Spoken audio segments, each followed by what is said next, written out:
Hello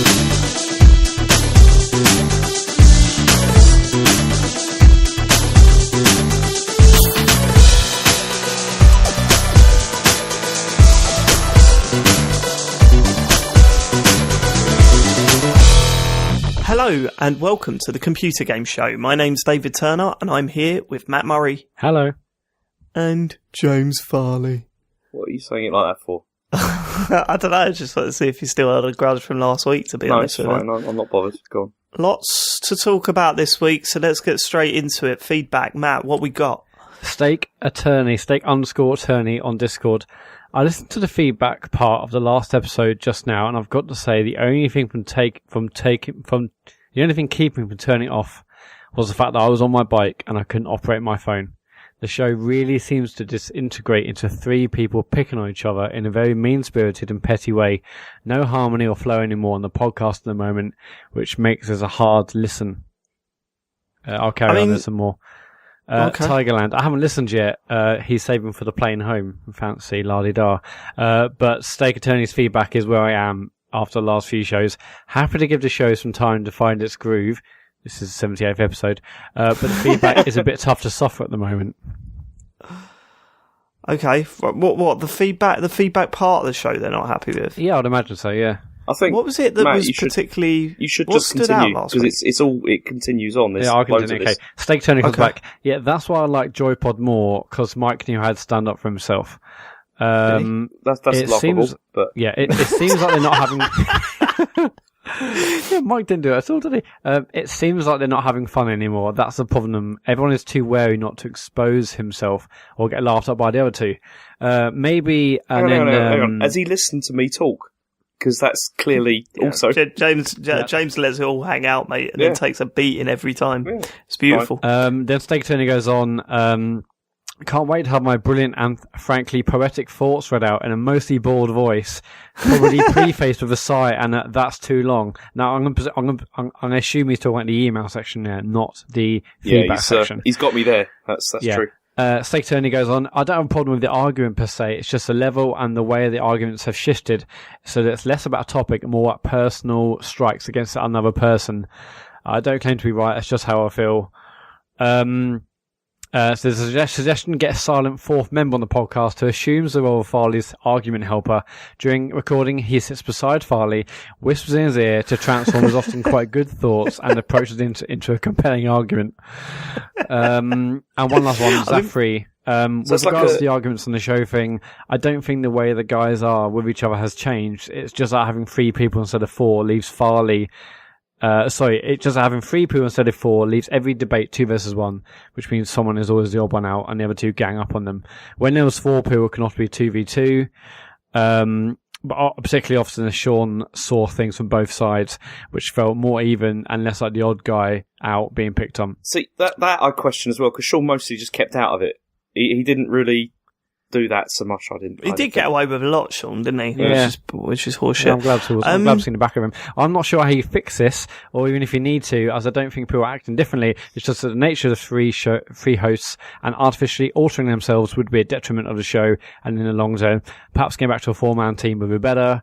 And then Nimrod kicks. I think the arguments are done with enough tongue in cheek. It just makes ripping into each other. Right. Okay. We get a basic gist of what they're saying, and we're here to accept any feedback and talk about it, and that's fine. I mean, I don't necessarily agree with it. I think sometimes people forget that we're actually close friends off of the show, and that we've been like this for God knows how long.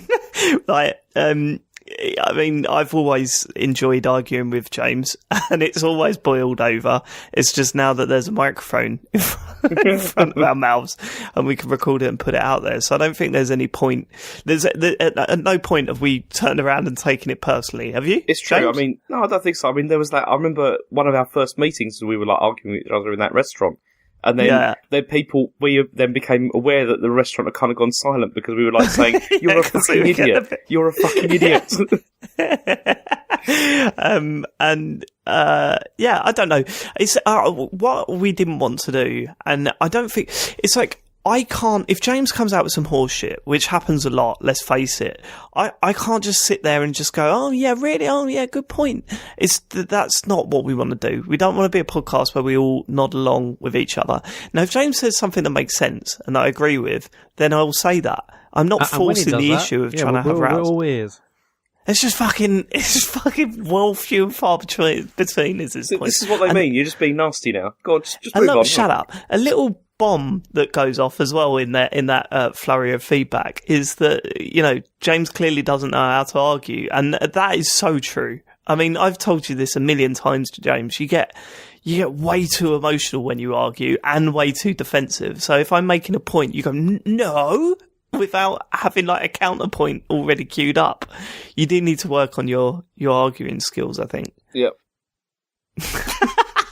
No, I'm not going to argue with that. It's fine. Go on. I think maybe we could tone it down a bit, but I don't think the arguing's ever going to stop. So if you're not into arguments and bickering and you know, petty personal insults, then I think this is probably not the show for you. There's a few things some people have said that I've agreed with, because I think losing Sean has sort of changed the dynamic a lot. Oh, and yeah, I get the fact that it's like 2-on-1 most of the times now. Like sometimes it was a little bit more even or whatever. Maybe Sean would stand up for the person that was getting just absolutely hammered from time to time. And we're trying to find ways to improve and get things like recently. I said, apart from last week, I thought it was better last week, but I think recently the what you've been playing section's been a bit rough. Yeah, a little bit too bloated out. We just do have a little 10-minute presentation of our games rather than a bit of a discussion. Yeah, it's less chatty than I want it to be. And, I mean, Scientologist made a fucking good point that, you know, it was funny when James was down on the emails at the end the first few times, but now every week it seems to just completely crush the show, which I totally agree with. I've been totally upbeat about them recently, and there's some... Look, when you say recently, you meant last week. There are some crackers this week that I'm looking forward to reading. So turned over a new leaf. Yeah. You were better last week, I'll give you that. So we're always improving, we're always welcoming your feedback. One thing I will say though is that I cannot sit by and let James come out with bollocks. That's not going to be a regular occurrence, and that's not going to change. So I'm going to continue to hammer the man. Yeah, I'd rather do that than just agree and and then, you know, if there's a point to be made and someone's made a wrong point, then we're going to pick them up on it, and I'd rather be doing that, I mean, frankly. if they've made the right point, it's not like I'm just going to go, no, actually, James, Mario is actually Luigi, you're wrong. You know, it's not like I'm going to just disagree on everything he says. But just most things.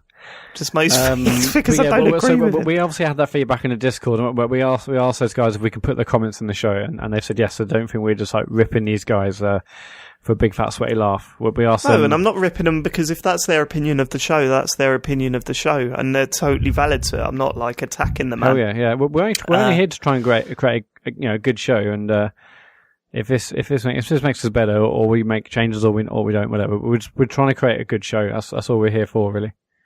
Yeah, and some feedback I agree with, some feedback I don't. And sometimes I think maybe listeners need to be reminded that we actually do quite get on, and we do enjoy doing the podcast. We talk about it most of the week and what we're going to talk about, and trying to hush each other up so we can have these little explosions on the show. That's what it's all about. So you're either on board with us, which I hope you are, just get on board with us. And if you're not, then just tune out for a bit, because that side of things ain't going to change. Not in a million years. I'd like to have a look at like the WhatsApp group we've got and see how many times the words "save it" have been. That's been saying for years. Like, you know, save it. It's just you can't say anything in these groups. Save it. Save it. It's true. I think that might have started when we were podcasting with Capone Adam. And it was like Capone would be coming out with like just fucking bollocks in like chats or whatever. We're like, Capone, save it. I want to hear this live. Yeah, save that story. Okay, fine. So any other next feedback? Bit of feedback. Matthew Leach, and last week we had a question about our favourite consoles from each of the manufacturers. And Matthew Leach comes in. No mention of the Vita from Farley during a favourite console discussion was a surprising omission. Yeah, well, you were a fan of the Vita, but yeah, I like the Vita. It's just not as good as some other consoles, but it's good. It's a good console. Wasn't even a mention. Okay. Neil Harmon, so he said he's astonished that we basically casually dismissed Wolfenstein the New Order on the podcast. I don't remember that. I think that was mostly me saying I don't think I'll bother with that, and then obviously egg on my face as people saying it's one of the best games in years. It was fantastic. The New Order was brilliant. I mean, you played it as well, didn't you, David? Yeah, but I didn't really feel the love. I mean, I liked it for a bit, and then I just got a little bit tired of it and stopped playing. Like, I like the fact that it was going for that sort of more old school feel. Didn't it have like health packs and shit like that? It did, yes, yeah. But I wasn't a big fan of the stealth, and I was listening to, I think it was Beastcast this week, and they were saying, actually, when I play these Wolfenstein games, what I like about them is that I just set it down to easy and then just absolutely smash everything up, and I get more enjoyment out of it. And I think maybe that's what I should have done. I would have enjoyed it more, because at some of the challenging areas I was just getting fucking frustrated with. Are you not excited about the new one? Look for mould on the wall. What's that? Are you excited about the new one? I mean, the reviews are being out as well, haven't they? I'm interested to play it. I wouldn't say that I'm going to rush out and buy it. It might go on the Christmas list, but that Christmas list is getting quite big. Yeah, see, I have it. And I've started it, but I haven't got enough to say about it yet. But the opening is very strong. Well, we'll probably talk about that when we get to the inevitable discussion about the PlayStation stuff that happened yesterday. Okay, cool. David Rush, it was only a matter of time before Turns went full Gervais with his, "Are you having a laugh?" And he certainly was. When Farley's also finally outed himself as a Govite and Michael Gove wannabe when he said research and facts weren't needed to discuss loot boxes. That was an off the cuff remark, and I don't want to be associated with that pathetic human being. It's yeah. As for the having a laugh thing, it's because I've been watching extras again recently, which is, in light of the stuff that he did after that, is actually pretty decent. So yeah, that's stuck in my head. Right. SMW, can't wait for the episode where Matt Murray announces he's bought an Xbox One X, a steering wheel, a racing seat, and Forza 7. I mean, how many of those have you got now, Matt? Because he's not far off, is he? None of those. Although when I had my steering wheel, I did look into a foldable racing seat thing. Of course I did, but I thought this is going too far even for me. Don't have a steering wheel anymore, and yeah, so I'm fine, doing fine. I haven't got any of those, and I don't think I'm going to get any of those. Final bit. So by the time next week's podcast hits the internet, no. Yeah, you cancelled. No, I haven't cancelled, but it won't be out by this part. Oh no, next week. 7th. Yeah, that's what I'm saying. I mean, you'll have an Xbox One X, will you? Possibly. I don't know. That is madness. How do you not know? It's next week. Well, I know that, but I've got a pre-order, and there's between now and then to sort out cash flow. 450 quid, Matt. What you just like? Oh, I might spend that amount. I might not. That's like a big thing for me. That's like an event. Look, I just, who knows? I mean, you know me. I might turn up with one. I might not. It's all to play for at the end of the day. He definitely will. Yeah, he definitely will turn up with one. Yeah. Absolutely. I'll tell you one thing. Spending £1,000 on a fucking mobile phone this week wasn't enough. I'm excited for that. I've got thoughts about that, but we'll save it for the Mario section. Shit, you totally fucking ruined my Twitter feed today with videos of people talking about the iPhone that they haven't used enough to review. Just unfollow me. Oh shit, that might not be. So I was going to disable your retweets, but you just quote retweet everything to try and get more. What they call it, engagement. It's such horseshit. I hate that. No, but I'm just going to quote retweet that's definitely better than retweeting, because then you have loads of randoms in your feed, surely. No, because sometimes you just go, yeah, because you want people to favourite your one apart from, like, over there. You're stealing favs. You're stealing favs, fam. It's called likes now, fam. Athene Allen, okay. Feedback for next week. Oh, yeah, I wasn't going to read this. Fuck it. Feedback for next week. Matt talks about buying expensive things a lot. Is he a Tory? I mean, that's 2 Tory accusations we've had on one show. Oh, although, yeah, but to be fair, you do follow a lot of the alt-right on Twitter. I don't do that. I don't anymore. I unfollowed them. They were all idiots. You were right, James. No, I don't follow that stuff. That makes a change. Also, that's kind of good. Oh, I suppose it is Tory. Anyway, not Tory, just like nice things. That's it for the feedback. If you want to give us any feedback, good or bad, try and make this a good show. It's thecomputergameshow@gmail.com. Try and make it a good show. You do it. We ain't doing it. You fucking do it. And just tell us what to say and do. Or at ComputerGamePod on Twitter for your views and news. Time for the news. Okay, so there's two major things this week that I thought I put in here. The first thing, which I've been kind of looking forward to talking about with you, David, but also not looking forward to talking about it, because I'm looking forward to where you're going to twist this. Basically, so Kinect is now officially dead. Like they're done with it. It's not being manufactured anymore. It's kind of done. So can you tell me why I was wrong about what I said about Kinect? Well, right. Okay. First of all, what did you say about Kinect? Jesus Christ! So this is the dumbest argument I've ever had with anyone. And to cap it off, James has just been bullshitting people to try and make me look bad. That's complete nonsense. No, you said to someone on Twitter that I announced that Kinect had a good run. When have I ever said that? No, that was bullshit, obviously. But that was the only... Well, there we go then. What complete nonsense. Well, it's not, is it? Okay, so my point was this. You used that news to say, see, I was right.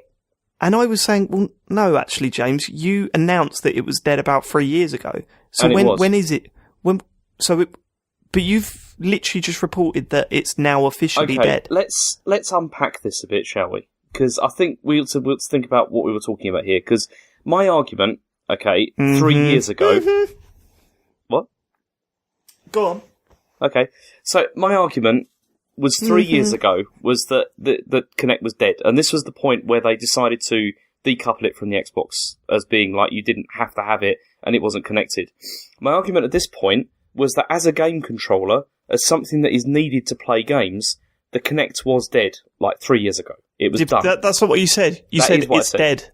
No, it isn't what you said. David, you announced it was dead 3 years ago. Yeah, and it was. It was functionally dead in terms of playing games. Because it was still being used, it was still being manufactured, it was still being sold. Do you know how is it dead? Okay, do you know how many games were released for Kinect games have been released for Xbox One?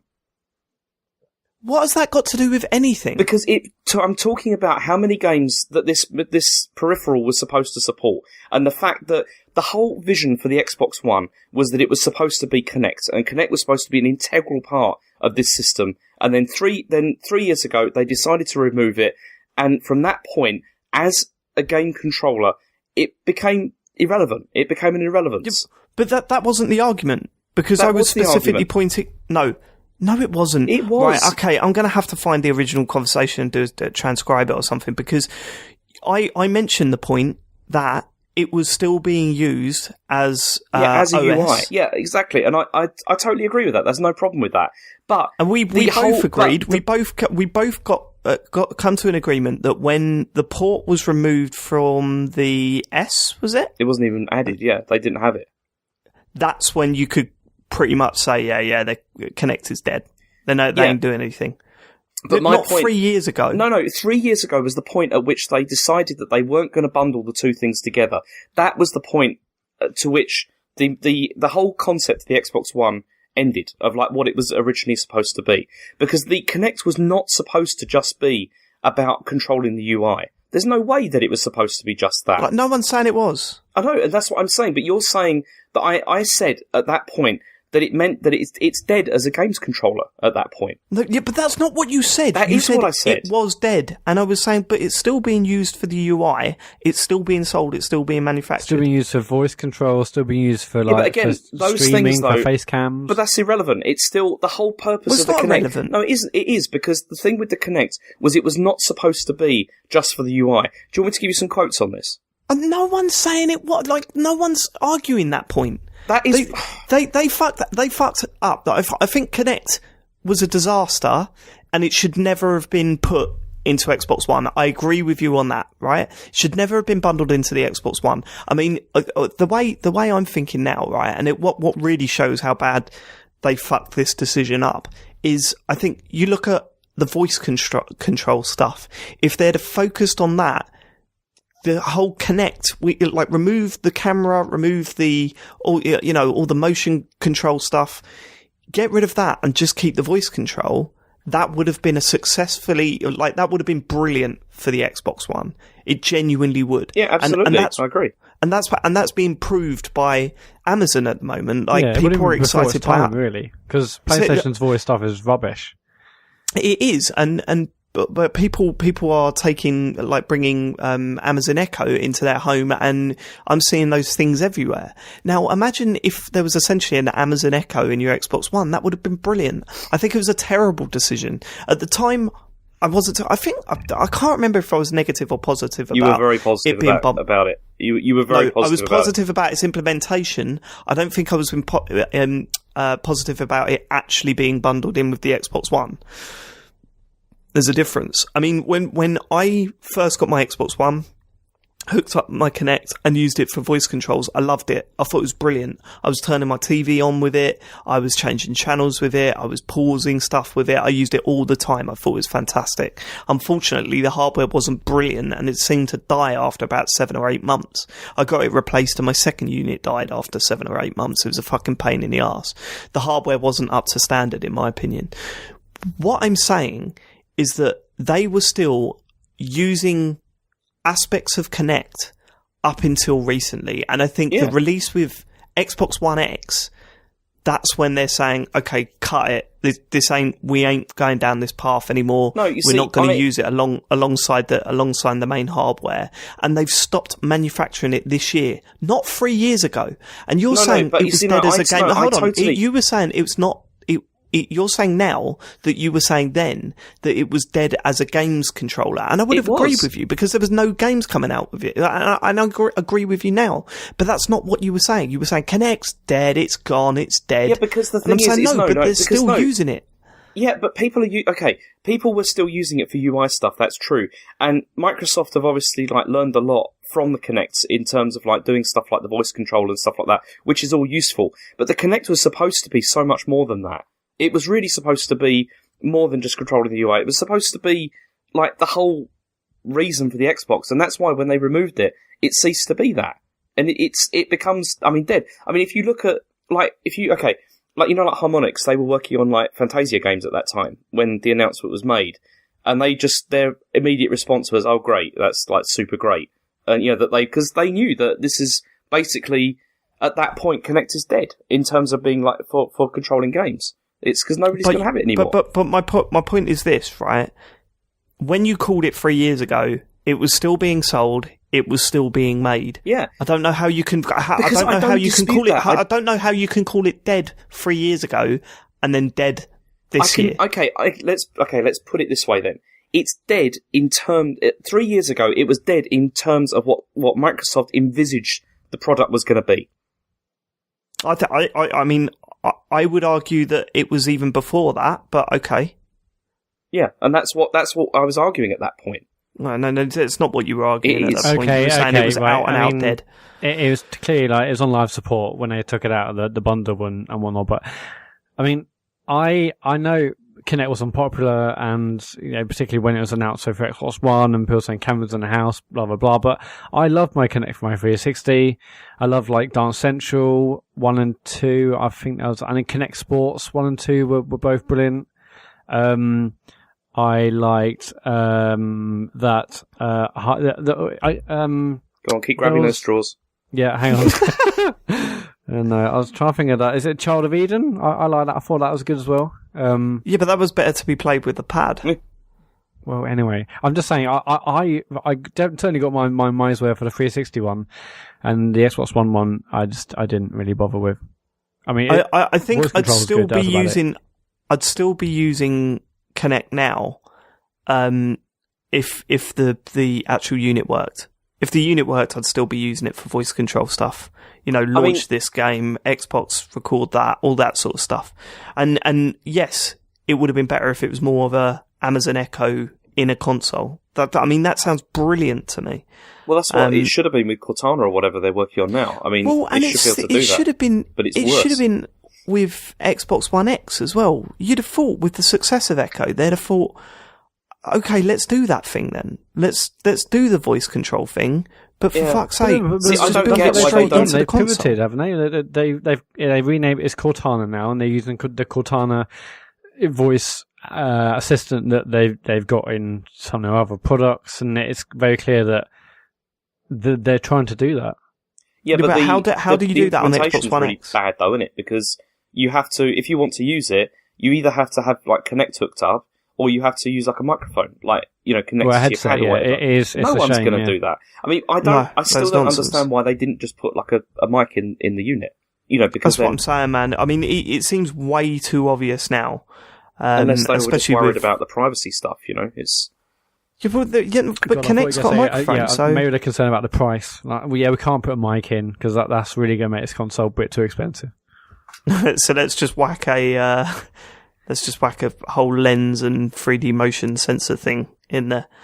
It's a fucking mess. It's a mess, and I don't think many people will be sad to see it go. I just hopefully they learn something from it and we'll see something cool in the future. I'm just surprised we haven't seen Amazon Echo, the console version, with the Xbox One X. One of the things I heard this week that was kind of interesting is apparently quite a lot of the people that worked on Kinect went to Amazon to work on Alexa. It's like, that was the... I wouldn't be surprised. They've got so much knowledge and whatnot of how voice assistants work. It would make sense for them to go to one of the other big players. But I think, Matt, you were right about it in terms of it being ahead of its time with that stuff, because it was, when it worked, it was really good, like on the Xbox One. Yeah, I use it all the time for Netflix, pausing and. But also, I found, I just found that like it only worked for me about like 85% of the time or so, which kind of then makes you just feel like it's got to be. It worked for me. It worked for me a lot. I thought it was great. Me too. Okay, cool. Next story. Okay, so the next thing we got is the PlayStation at Paris Games Week. And there was an event yesterday, where they went through. Matt, you were talking about this as being like in terms of this is like E3 Part 2, really, like where they'd actually show some stuff. It's only foreseen that way. I mean, obviously, Sony's E3 press conference seemed a bit light on announcements, and there's people obviously questioning that, and Andrew House or someone said, don't worry, we've got plenty more announcements later in the year. So a lot of people were thinking actually this or PSX, which actually I think that's in November, which is PlayStation's own event. The idea was a lot of the big announcements would be saved for these two. So this was hyped up quite a lot. And they announced a fair amount of stuff, I thought. What did they announce then? Have you got a list? I've got a list here, so I thought maybe we could just go through and have a look at, see what your reaction is to some of these. Right, quick fire. Okay, so there's a Guacamole sequel coming to the PS4. This is... I absolutely loved the first one. It was rock hard, but I loved the first one on Vita. Yep, that's coming. Loco Roco 2 is getting a 4K PS4 release, which I'd be interested in that, because that was also great. Spelunky 2 is coming. I mean, neither of you played that, yeah? I've played it. I never really got into it. I could see the appeal, but I never really got into it. The next thing they showed, I thought looked really interesting, which was Concrete Genie. Do any of you know about this? I didn't see this. What's this? Okay, so this is the press blurb for it. It says, Concrete Genie is a game about a bullied teenager named Ash who escapes his troubles by painting spectacular living landscapes and mischievous creatures throughout his abandoned hometown of Denska. As he masters this magical paint, he discovers it can purify the polluted walls. Can Ash overcome the bullies and paint his hometown back to life? It's basically like a sort of like coming of age kind of thing, and it looks fantastic. Like the visual style is amazing. It looks really good. It's like, it's all like sort of like neon colours and everything, and like, you paint stuff on the wall and then they come to life. It looks brilliant. Well, when's that out? I don't know. I didn't see that. I think maybe I don't know if it's soon, but that was something that wasn't at E3, and yeah, that was really. It just had a really nice sort of vibe about it. It just looked brilliant. Okay, so next we got Destiny 2, Curse of Osiris is coming 5th of December. Do any of you care about that? Yeah. No. Well, actually, I would do had Matt not fallen off of Destiny. Well, and James. I mean, I should have got an Xbox. I've regretted it so much. I should have got an Xbox. Do you know what we should do? We should set. We should talk about this after the show. I was going to say we should set a night or whatever to play it, and because I'd be well up for that, because I'd like to get my light level up a bit more and and play with you guys, because it was great when we did that strike. I was like late 270s. So just that other games came out and I played those instead. I will get back to it. Honestly, I'm surprised at myself how much I've dropped off it. But I didn't even play a Nightfall, but I'm still going to get back to it. Anyway, new DLC. I think they're really raising the light fucking good. level. I'll get hold of that. When's it out? Did they have a date? 5th of December. 5th December? Yeah. Okay. I thought you said it was November, Matt. No? I don't know. Yeah, I just said later in the year. Well, that's all right. Well, I'm going to pick up the expansion pass at some point anyway. So, I'll be all over that when it comes out. Okay, next we got something for Sean. Monster Hunter World Beta is coming in December.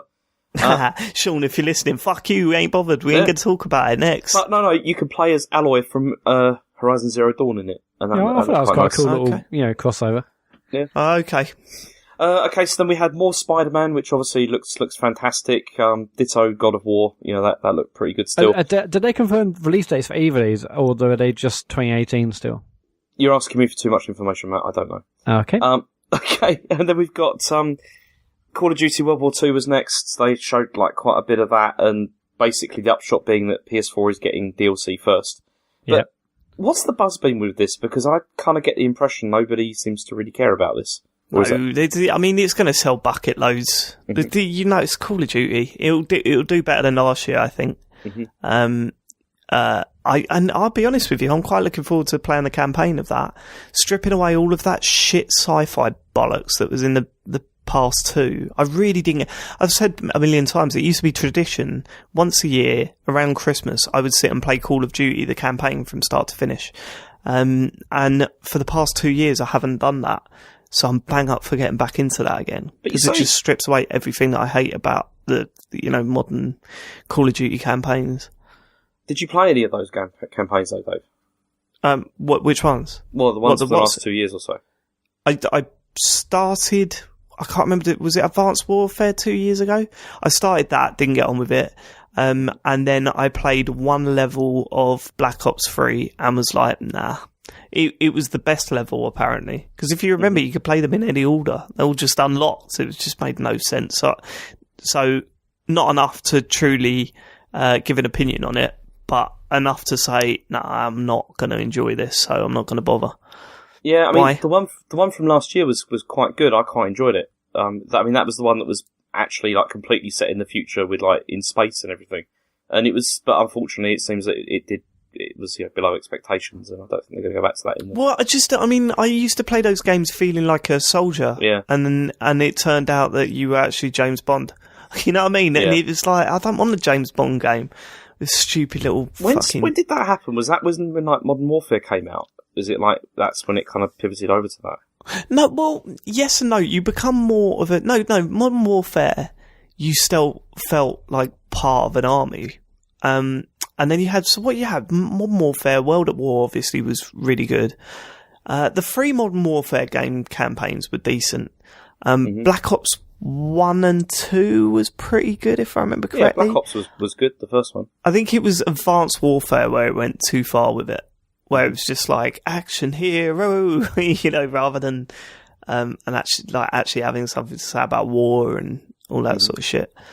Not that it adds too much to say about war, but I don't know. I'd say, do you remember when every time a Call of Duty come out, it had a controversial scene in it? Yeah. To drum up into that's when it was at its best. This one as well, just to get people back on board. Hopefully, fuck it, why not? Why not? Everyone else is, so, it's fine. Because if there's one thing that gets people on board recently, it's controversy. Oh, definitely. Got some of that in there. So, speaking of which, the next game they had was Detroit Becoming Human, or Return of Bad Dad, as basically what it is. But, yeah. So what did you make of this trailer, James?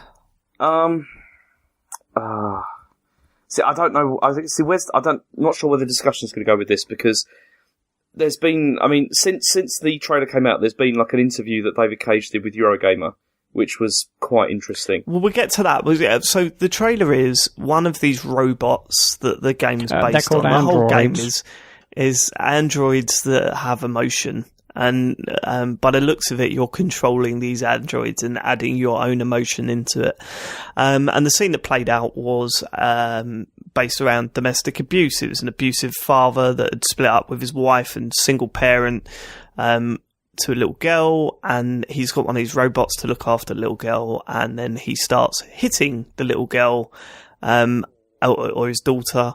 And you as the robot have to decide whether to step in or stand to one side. And, it was horrible. It was a horrible, dramatic situation that played out. What did you make of it, James? Well, the thing is I You see, after reading the what's it called? You see, I had different opinions before I read that Eurogamer interview. Well, so what was your opinions before, and then before I just thought, okay, the dialogue and the acting, all of that, I thought was terrible. Like, I really thought it was basically pretty similar to like Heavy Rain, Beyond Two Souls, that kind of thing. And so I felt that it did a disservice to like what David Cage was trying to do with that scene. Like, because it didn't feel good to watch that. I mean, you see, the thing is, I don't have a massive problem with them exploring like sort of, you know, this sort of subject matter, but it's the way that it's done, and if you don't do it really well, then it comes off badly. And that's kind of how this felt when I saw it. Visually, it looks amazing, and I really, obviously, the choices, all of that sort of stuff is great, but it's a bit like what I was saying with the Beyond Two Souls playthrough that I'm doing at the moment. I'm not convinced that David Cage is like very good at being able to handle things like this, like sensitively, is my problem with it. And right, but that's not my point, because a lot of people have been saying similar things on Twitter and stuff, and my point is that that's not your decision to make whether he's able to do that. Sure, I mean, it's your right to judge it in context once it's out. There's a lot of people saying, should he be doing this? It's David Cage after all. And you're like, that's not you don't get to choose that. Someone's paid him a lot of money to make this game. Once you play it and in context, then you can judge it and see whether he's been able to deal with situations like that correctly or not. See, and I totally agree with that. I think that's completely fair. But then I do wonder why they use that part of the game, like, to show it. Like, if there is, obviously there's going to be a bunch of other context to, like, give reasons for why this has happened. But showing that scene without any context at all, it didn't feel like it was a great part of the game to show, really. It's a bit like, I saw... No, I can argue against that as well. Let me just explain, right? Because, I mean, I saw, like, on Twitter, I saw, like, CJ from Play One Podcast, he was saying, like, if, you know, when Modern Warfare came out, they wouldn't have shown, like, just no Russian as, like, the part that they would have just shown, you know, to, like, promote the game. Because it's pretty horrific and pretty awful. Why choose this scene to, you know, like, to show the game off? What was the intent of showing that trailer? What's the intent of a trailer? The intent of the trailer is to sort of gauge your sort of interest in buying something. It's to sell you something, right? Yeah. It's to drum up publicity and to sell you something. Yeah. And obviously, it succeeds. Are loads of people talking about it? That. Exactly. But then what you're saying there is you're saying that you believe that the whole sort of like all publicity is good publicity, whereas it not always is. Like sometimes when stuff like this happens, it can have a negative effect. I mean, I don't know if it will. Maybe it should. Maybe it shouldn't. That's not for me to determine. But what I'm saying is that I think maybe they could have chosen a part of the game that was maybe a bit, you know, sort of more sensitive, really, rather than like a parent, you know, beating his child. It's without any context to that. I see what you're saying. I don't necessarily agree with it. Mm-hmm. I think it was an interesting scene that sort of got across the themes that the game's going to be touching on. Yeah, I thought it was a really interesting trailer. I finished watching that just before the show, and I thought, my God, that looks so good.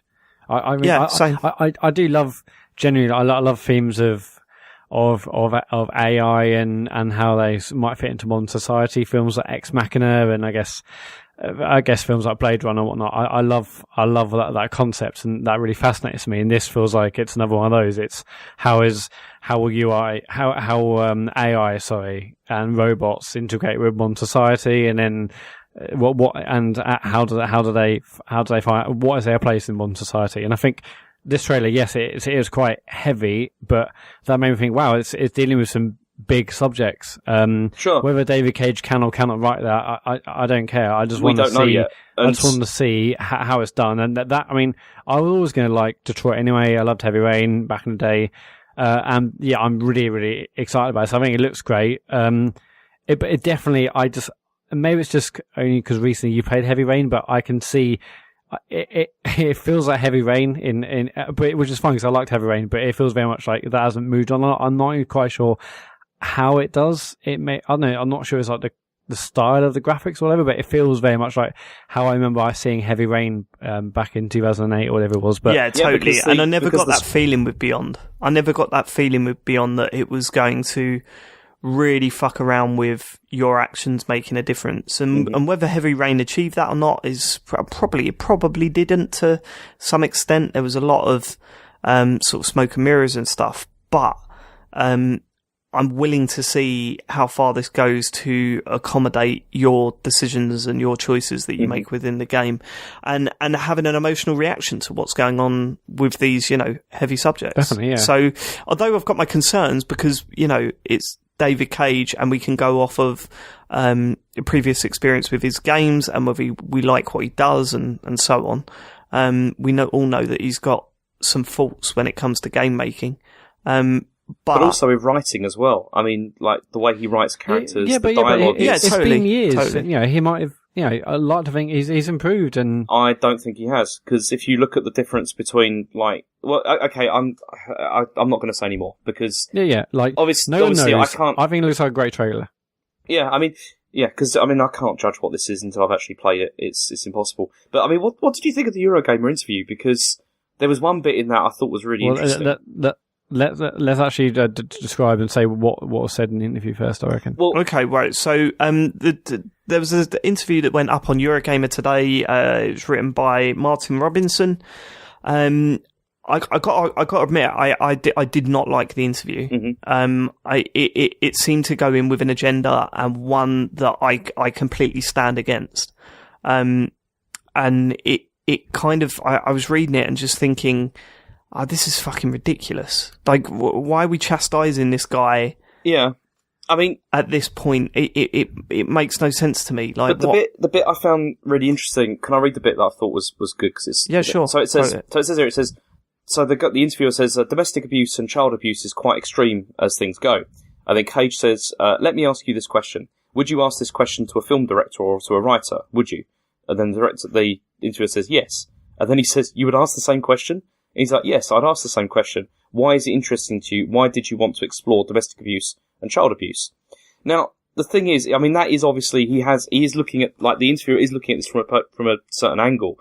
But that is a perfectly valid question, though, to ask somebody. And you would ask a director a question like that as well, or a writer. I think to some extent, I think you'd be, you'd be interested to see why they wanted to cover this subject, right? I agree with that. But then when you read the tone of the rest of the interview, that doesn't seem to be what was going on here. It was more, should we be doing this? Yeah, there's definitely a difference between, why are you doing this? There's a difference between asking whether a director is interested in a subject or seemingly going in to attack them for covering the subject. But there is also, I mean, the other aspect with this is the fact that, as you said at the beginning, David, this is an advert for the game, which is to sell it. The purpose of this trailer is to sell it. So, I mean, you could ask, why, using a scene like this, is it on purpose? Like, he's saying it's for artistic reasons they've chosen this, but is this also for the shock value to get people talking? Like, who's going to be able to answer that question? Only David Cage could answer that question as to whether it's chosen for that. So what? How can you assume either way? I'm not assuming either way. I'm just saying. No, I'm not saying you are. What I'm saying is that there's no. You can't. You've got to give. Right. So there's two ways of dealing with this. You either say you give David Cage the benefit of the doubt and say he's trying to make a point about domestic abuse, or let's see what this scene plays out in context. Let's see how this all comes together. Or you are fundamentally, you think he's exploitative of real life issues and that he shouldn't be doing this. I think it could be a bit and I of both, think that's though. a dangerous fucking path to take. Yeah. Because once you take that with certain people, once you cherry pick who can cover which subjects, to me, that's just not on. It's not right. That's true, but then you can make, not judgments, but you can make, like, guesses on intent based on previous writing that he's done. And there's other things that he's covered in other games that he's made as well. Can I have an example that would make you say that he shouldn't be covering this subject? No, I'm not saying he shouldn't be covering it, because obviously he's free to do that if he wants, and I don't know if he's made a success of it or not. But you can't say that, like, Heavy Rain and particularly Beyond Two Souls are well-written games, because they're not. I don't think that's got anything to do with... It's not about the quality. It's the fact that they're trying to tackle these more mature subjects. Games are always wanting more mature games. But if you're going to tackle a mature subject, you have to be able to do it in a way that is going to be effective. Like, you can't just say, "Oh, I'm just going to write whatever I want," and I'm tackling a mature subject, so it's fine. What's your definition of effective? If it creates an emotional reaction to someone, then I think the trailer already has. Well, then let's look at a game that did. I mean, if you look at, like, Walking Dead, for example, like, the relationship between, like, Lee and Clementine, that was really well explored and really well, like, sort of detailed. And also, like, characters like Kenny as well, and, like, the violent problems that he had. That was really well written, really well handled. Yeah. Heavy Rain was not. And what I'm saying is, if you're going to, like, cover mature themes, then you do have to be really wary of the fact that there has to be a quality there so that you can undertake it. I'm not saying he shouldn't, because obviously he completely has the right to do whatever he wants with this. But what I'm saying is that, there should be an understanding that there should be an element of quality to this. You can't just... So what are you hoping to get out of that? So out of what you're saying now, what is the result? Like, what is the end goal? What's the result of what you're saying now? I don't know, because this is just... What do you mean, though? Because you can't... There isn't an end result of what I'm saying. I'm just stating that You're stating a point that this game, you feel that David Cage might not be... Like, we're all worried about how this is a sensitive subject that needs tackling in the right way. I'm stating that I hope that David Cage is able to write this stuff better than he has done in the past, is what I'm saying. We all are. Yeah. I think we all are. And I mean, I think not everything he's done has been terrible. I think some of the subjects that he's approached have been quite well done. Specifically in Heavy Rain, there were certain aspects of that game that I really enjoyed. But the interview ends with a question. Finally, I know I need to wrap up. Is nothing off limits as far as you're concerned as a writer? Mm-hmm. So to me, that question, A, it's leading, mm-hmm. B, it's suggestive, and C, it kind of confirms that he's gone in there with an agenda. Yeah. And for me, it's a dangerous agenda. Is nothing off limits for you? Well, it shouldn't be. It shouldn't be. As a writer, as it's not our decision to to censor whatever you're going to do. Determine how good the game is or not, and how well it covers these subjects, right? So to suggest that is nothing off limits for you, I think it just don't sit right with me. Yeah. Like, I read it and I just kind of thought, this is a guy that, all right, maybe you haven't enjoyed his previous work, but he's got a job. He's been given a lot of money to develop a game, and he's chosen to do it on some sensitive subjects. Let's see how he does it. Yeah. Do you know what I mean? Yeah, I totally agree. I mean, I just hope, as I said, for me, it's more of a case of, I hope that it's going to be written well. And I just felt from watching that trailer, it didn't make me feel great about the way that it's going. But then, again, it's a trailer without context. Like, you're not seeing all the other stuff which is going on. So that's why I'm not passing any judgment at all of this. And I totally agree with you, David, about most of this. But I just think, we need to wait and see how it pans out. I also don't think they would ask the same question to a film director. I think they think, it's David Cage. It's like, it's an easy target to get. I don't think so. I don't know. I just feel like, I don't know. That's nonsense though. They often ask people like that. If you watch like TV interviews of like people that have like worked on documentaries and stuff, they always ask them like, what drew you to this subject? Why are you interested in like covering this? It's a very simple question to ask. I mean, about why somebody's doing this. That definitely, but it's certainly not in the way they were leading it. It just felt like they definitely had an agenda, as Dave said. Mm-hmm. I agree with that. Right, okay, cool. Should we get on to the second controversial subject? Okay, well, no, because there's other stuff. I mean, quick, let's roll through. We've got ex-MotorStorm developers are working on Rush, and this is like another, like, it looks pretty similar to MotorStorm. Yeah, look forward to that. It's a new Codemasters IP. It looks Codemasters and Deep Silver, yeah, so that looks good. And then the final thing was the Last of Us 2 trailer, which... before we get to that, there's also loads of VR stuff, and I won't go into all of it, but the most important thing for me is there's this game from London studio called Blood and Truth, and that's basically, if you played the London Heist on the PlayStation World's demo disc, this is the game from that team.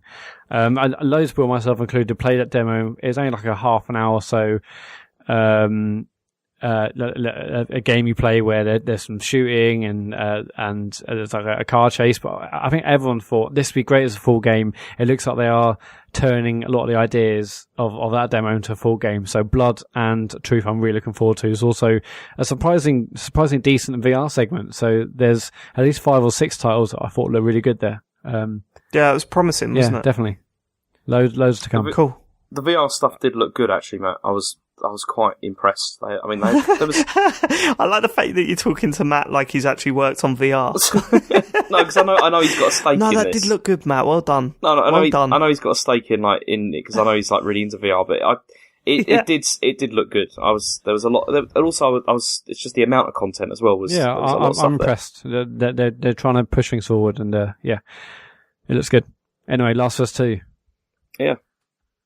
So Last of Us 2 launched a huge amount of social chat about violence in video games. So the trailer featured a woman being lynched, another woman being hit by a hammer in the arm, breaking her arm. Lots of death, lots of gore. It looked horrific. But it also, I came away from that thinking, fuck, that looks good. Yeah. Right. That was my initial reaction to it. That looks fucking good. But all I've seen since are people arguing and discussing whether games are too violent at the moment and whether, like, we're coming off the back of Mario Odyssey, which obviously we're going to talk about later, which is, completely not violent and some saw it as a bit of an antidote for that side of gaming. I have a bit of an opinion on this, and that's I did not come away from that worrying about the violence at all. Like, The Last of Us was a violent game. There are several violent games out there, and I have no problem with the violence in any of these games. Sometimes it makes me feel squeamish, but whatever. I've got no. It feels like we're back in the 90s, and we could go, video games too violent. And back then we would all go, no, shut up. And now we're going, but now we're asking those questions again. And like people, are wondering when games are gonna grow up and be mature, and then yet this. What looks like a really incredible mature story is here in this game, and people are like, but we don't know any of that, Matt. What do we know about the story from that trailer? I mean, it was pretty light on story, but I'm definitely interested to see what it's about. I mean, obviously it didn't have Joel and Ellie in it, and but yeah, no, I thought it was a really, really good trailer. So I'd only watched this again today. I didn't watch it live. I saw loads of people on Twitter kicking off saying, "Oh my god, the hammer, the gore." I don't think it was that bad. It was a violent scene, but it's a adult game. It's a mature game, and it got me really pumped. Well, my point is, what does mature mean though, Matt? Does it just mean violence? No. I just feel like that there are games, even if you look at, say, the Uncharted series, where you're basically just going around killing people just for the sake of it. Like, Nathan Drake doesn't have to kill 150 people, but he just does. This feels like it's very much part of that world, and it feels like it's closely connected with the world, with the characters, with the story. They're in this environment where there's zombies, where there's people trying to, if it's an underworld style game, people are trying to save themselves, dog eat dog, etc. I feel like the killing in this environment, in this game, it feels like it's part and parcel, whereas other games are just violent seemingly for the sake of it, where you're just shooting a million people for no reason. And I think this feels part of the game, and yeah, it looks good. Am I wrong? What are your thoughts on that? No, absolutely not. And I think when you look at things like the Walking Dead TV series being praised and watched by so many people, we all know that violence is entertaining. Oh yeah, this has such a Walking Dead feel. I don't just mean the zombies. I think I came away watching that trailer thinking this feels like they've, I don't know, learned from The Walking Dead is probably the wrong thing, because I'm sure I learned from loads of different things, give them inspiration. But I came away thinking it feels like a Walking Dead moment. Yeah. So I mean, I'm seeing these people. If you don't like violence, then you shouldn't be playing The Last of Us, because, especially the sequel, because the first one was horrifically violent. And I see violence as, I'm one of these people that can definitely segregate what's going on in a computer game and the real world impact of violence. I'm not a violent person. I'm not into violence, but when I'm playing video games, I have no problem with how violent things get. And I think that in other forms of medium, it has the, violence is a big part of, film and TV. And that's not to say that there's not, we know that the vast majority of video games has, killing in it and, shooting and stuff like that. And maybe, it's a high percentage. But people saying like, are games too violent? I don't get, because it's kind of like, if you don't like violence as a form of entertainment, which I understand, right? I totally get if that you're not into like that sort of stuff and it makes you feel squeamish, or it makes you feel sick, or you've experienced something horrific in your life and this sort of reminds you of that sort of stuff. That's fine. Don't play that game. This is a violent game. It's not hiding it. It's not going to suddenly just come up on your screen. I find this constant chin rubbing about everything, this hot topic all the time, is just, there are certain times where I think healthy discussion is needed. I don't think this is one of them. I genuinely don't. I think what does my head in. So people think, I think a lot of people might think in their heads that gaming is still small, and that because they're a gamer, I'm a gamer, I play games, and then they automatically assume that every game is for them because they're a gamer. But just like there are many different types of films and books and whatnot, there are loads of different types of games, and not everyone is going to be for you, or it's going to be something you're going to want to play. Can I give some opinion? Hit me. About what I think about this. You see, the thing is, right, is I agree with both of you about a lot of this, because I don't, the violence itself is not, I don't think is not the issue for me with this, really, because obviously, as you said, like, I've not played The Last of Us, and I don't know, like, extensive violence, but, games are often violent. I mean, if you... James, sorry to interrupt. You absolutely should play it. I think it's usually really cheap. The sort of the enhanced version on PS4, you should definitely play it, especially before this one comes out in 2019 or whatever. Yeah, and I do want to play it. I mean, as I said, I'm playing Wolfenstein, the New Colossus at the moment, and that's horrendously violent in places. My thing with this trailer is that, a bit like the Heavy Rain one, I kind of feel like, why didn't... See, as somebody who's not played The Last of Us, I don't know anything about this world. And coming away from that trailer, I didn't feel like I really wanted to play it, because there was no, context given, again, as to why it is like this in this game.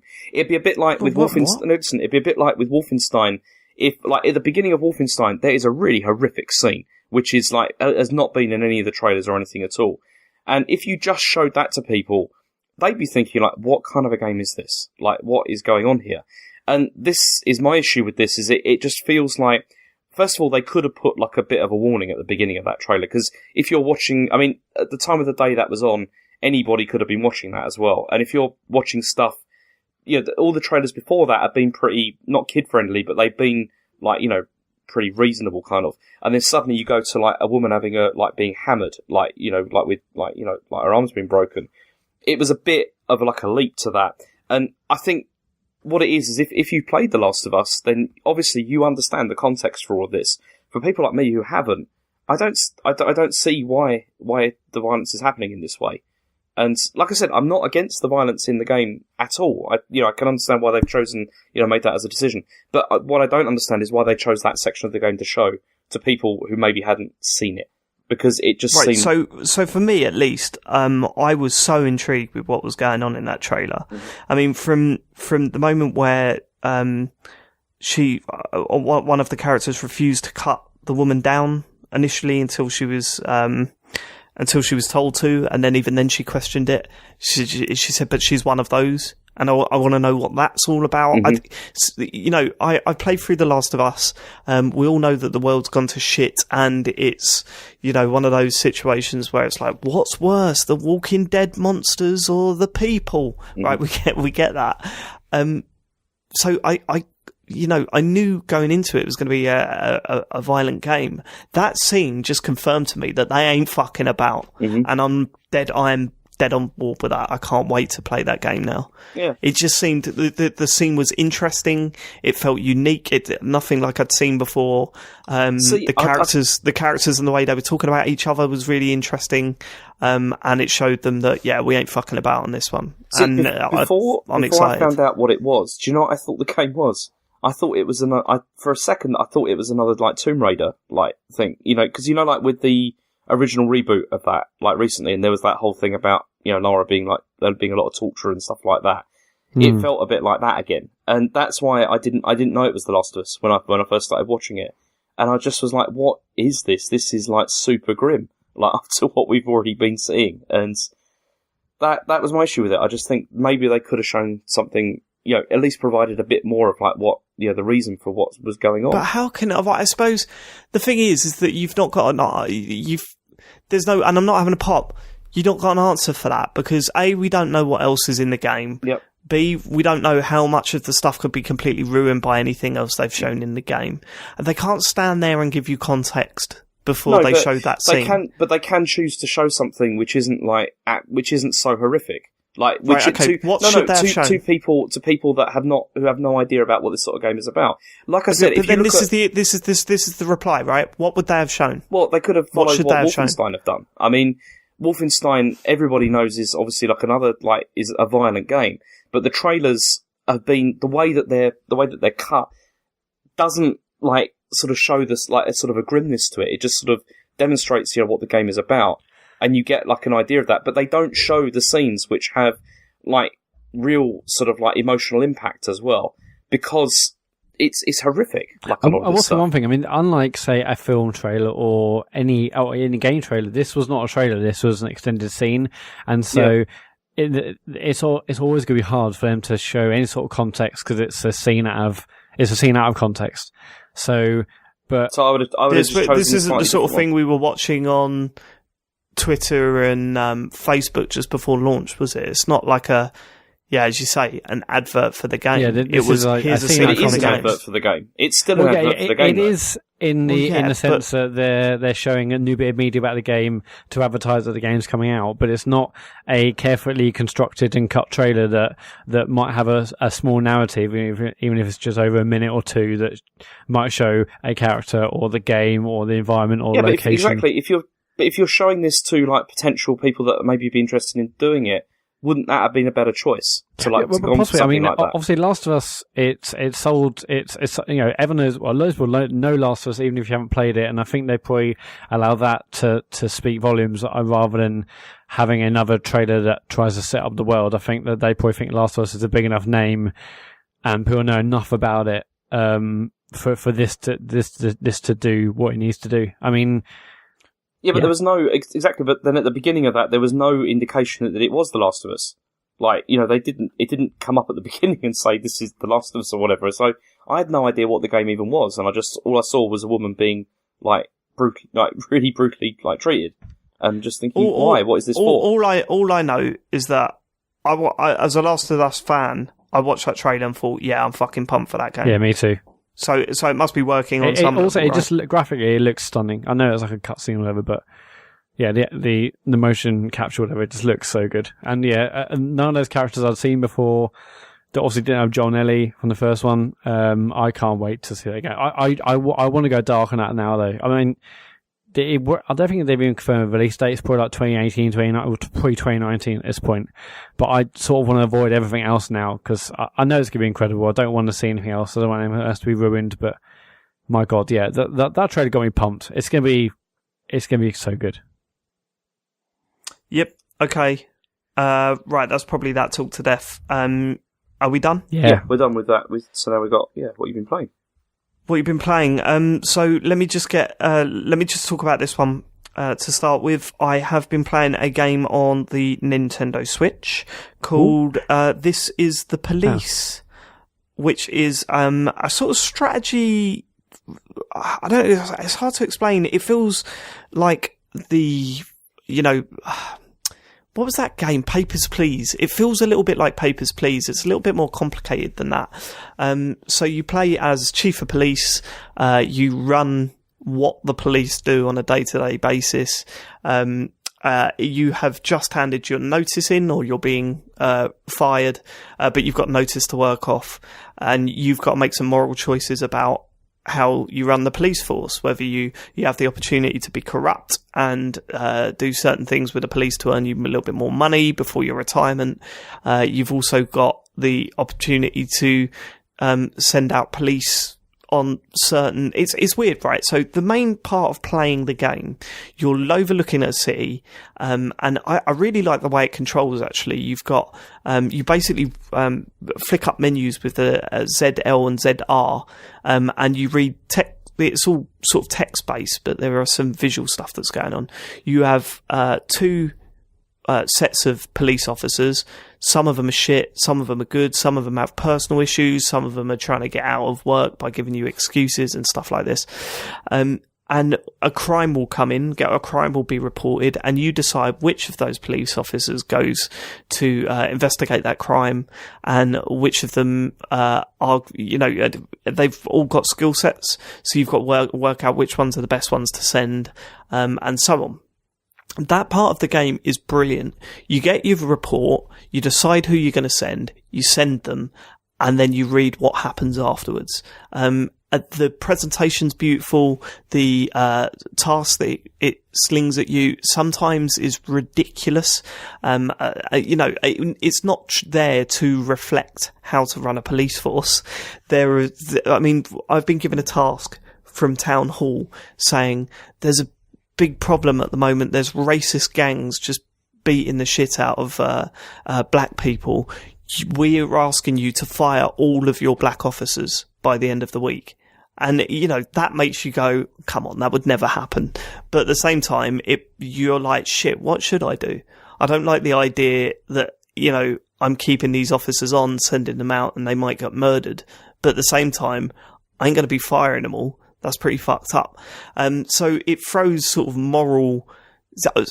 wayward, out of context moral choices at you, and then you play them out and then read how they end up. And it's perfect for the Switch because you can just lean back in handheld mode and play the game. It's one of those games that feels better playing in handheld mode than it does on big screen TV. What's the writing like of the actual individual stories and cases? Are they... The writing's... Right, okay, so the writing within the stories is pretty good. It lays out what the crime is, and it sort of gives you hints on how you should approach who to send out, and how important it is. And, the crimes, they change from people loitering outside like a shop to, armed robbery and stuff like that. And I'm sure later on in the game it gets even worse. And that writing and what happens afterwards is all fine. My biggest bugbear with it is that that's the best part of the game, and it works on a daily basis. So you have a start time, and then the police station closes, right? In between days, there are these lengthy cutscenes with this story about you, the chief of police, and the corruption around you, and different, police officers and members of staff, and the mayor, and there's this sort of drama wrapped around what you're doing. Those cutscenes are like way too long. Some of them are like longer than a full day's worth of playing the game, and it gets to the point where it totally fucks the pace of it. I would have much preferred just double or triple the amount of time actually deciding who you're sending out and managing your police force, and then shorter cutscenes in between, because the cutscenes are quite wordy. I don't think the writing's especially well done. The voice acting's a bit all over the place, and the cutscenes play out in sort of an animated comic book fashion. So it's not anything beautiful to look at in between. So where's the enjoyment if it's not particularly incredibly written and graphically it's pretty simple? Where is the hook of this? Like Papers, Please. The hook of this is you worrying about every decision you're making, and you've got to make them on the fly. I'm not sure I want a game for that. I know, but there is but there is that sort of draw of these moral choice games where there's some sort of weird sadistic enjoyment taking out of being asked these horrible situations and making these big decisions and seeing how it pans out from there. This game nails that. It's loads of it. You know, every time a job comes in, you're like, or a job, every time a crime's reported, you're like, fuck, who should I send? Fuck, what should I do? There's, you know, someone's coming up to you saying that, oh, my mother's really ill, I want to go and see her in hospital, can I have the day off? And you're short on staff, and you're thinking, well, if I let you have the day off, and we are unable to attend the crime, and a member of the public gets shot, that's on my head. But at the same time... Do those people have, like meters, like, say morale? So if you let that person have a day off, they'll come back with a high morale or better? They have tiredness, and they have tiredness, so you can give them days off to recuperate. But they tend to what would you do? They tend to sort of tend to have problems if you treat them badly. Like one of my it's becoming apparent that one of my police officers is an alcoholic.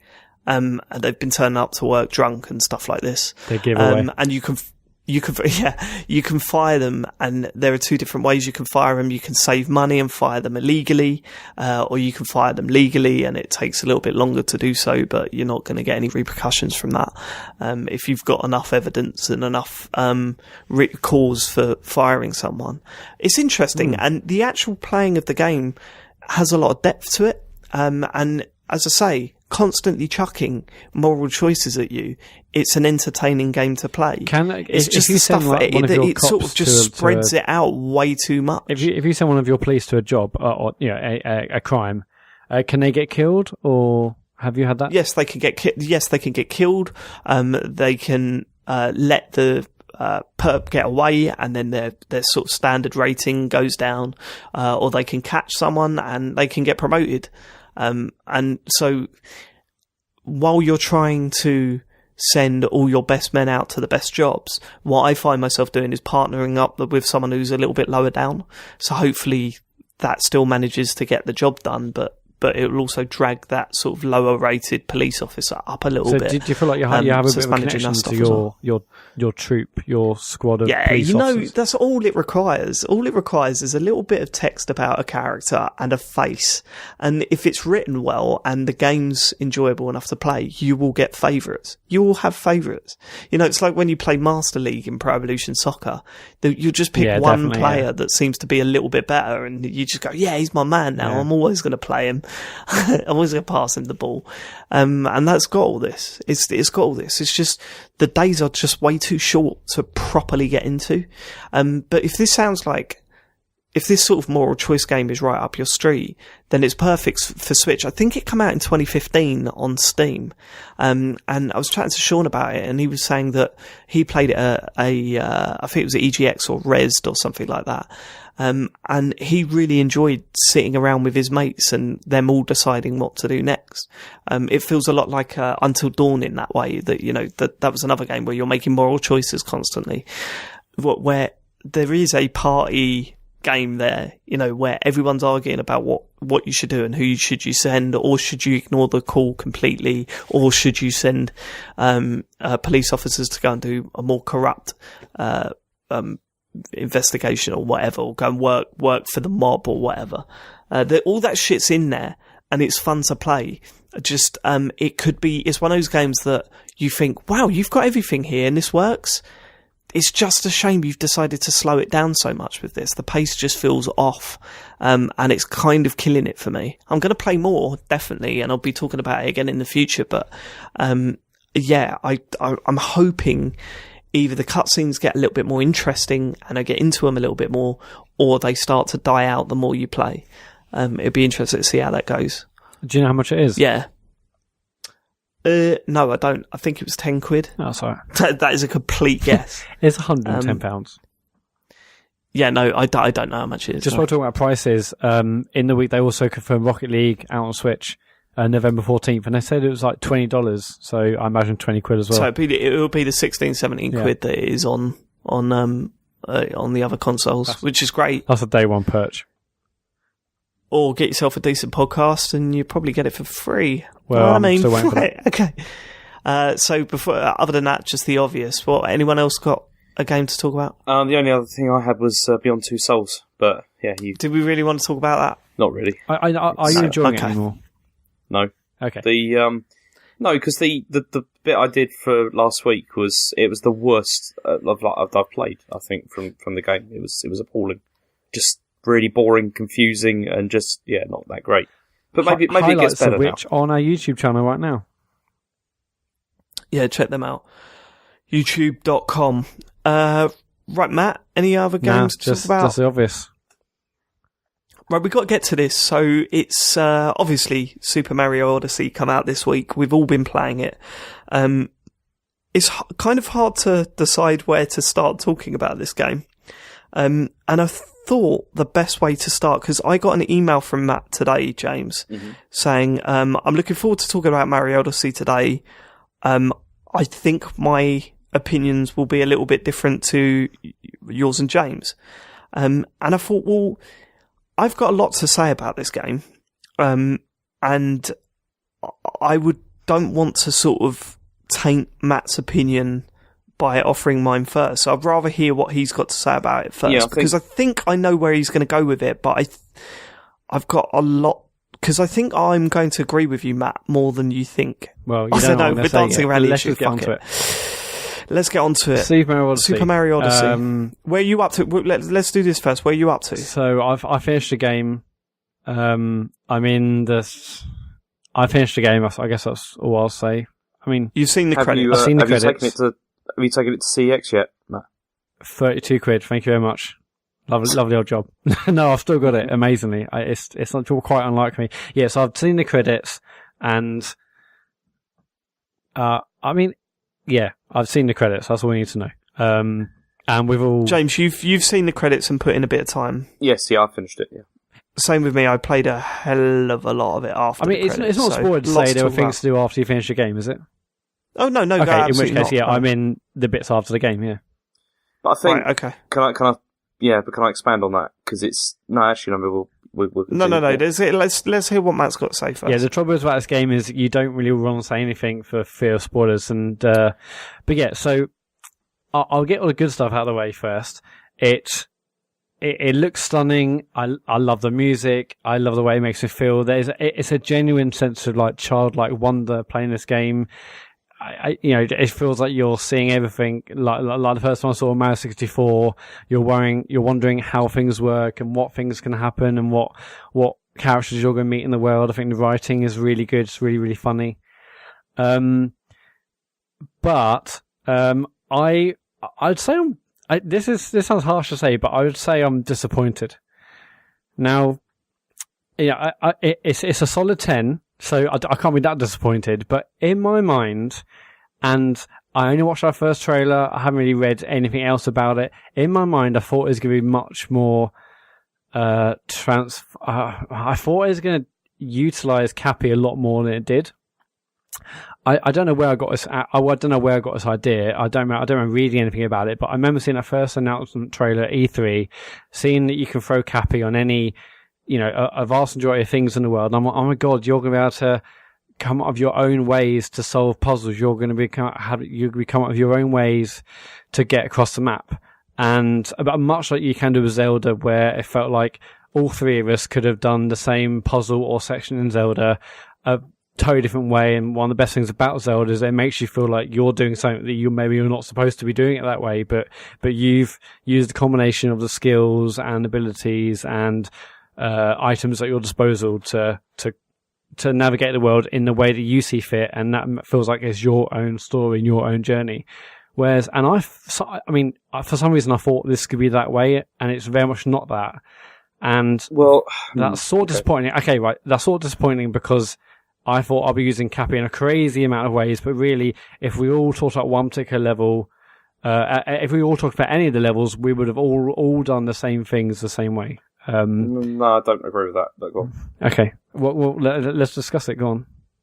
Well, because the thing is, you're right in one terms, because this is a much more, I think, conventional, 3D Mario game than we were led maybe to believe by marketing. There was this kind of idea that it was going to be something on a par with Zelda in the terms of, reinventing the formula. Yeah, I thought it was going to be reinventing. Yeah, absolutely. And It doesn't do that. Not, no. I really don't. I agree with you. It doesn't do that, really. But it's still superb. Oh, no, I'm not denying that. It is definitely But it's superb. also... The thing, though, about you saying about how... Because I don't think everyone does play this game the same way. Because it's not about the ability of the hat. It's about Mario. And it's about the way Mario moves. And the exhilaration that you get from that. From, like, trying stuff. Because that's what I enjoy about this. And that's why... The end game for me of this, I mean, the story side of this game, it was good. I mean, it was better than, I'd say it was better than Sunshine. I wouldn't say it was quite as good as Galaxy, but it was still good, and I still really enjoyed it. But now that the game is finished, what we're doing next is what I am really, really enjoying. Because it's, for me, see, I really, really love 3D Mario games. I've played all of them, like, to death, and I love platformers, like, so much. And the thing that I like from them is the challenge, and I like experimenting and trying stuff. That's interesting to say challenge, because... And that's... Well, no, because the thing is that the story mode is not challenging. Like, that from the fact that we got through it in a weekend. Like, you can easily beat it in a weekend. But what's coming now is what's interesting. And it was the same with Mario 3D World as well. Because with Mario 3D World, that is also a criminally, like, underlooked game in terms of, like, how many people bought it.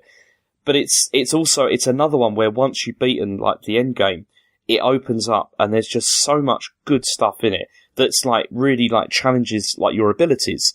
And that is what I love about this game, like, so much, is that I've just, like, I finished it and I've just started getting glimpses into what they've got in store.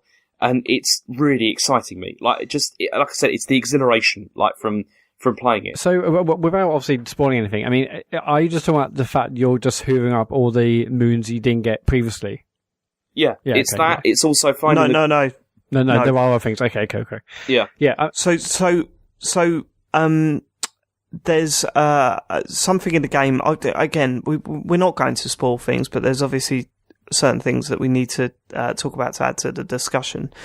Once you complete the game, there's something that unlocks further moons that weren't in the game at all. Mm. And once those things are unlocked, that's where the real challenging shit is introduced. Yeah.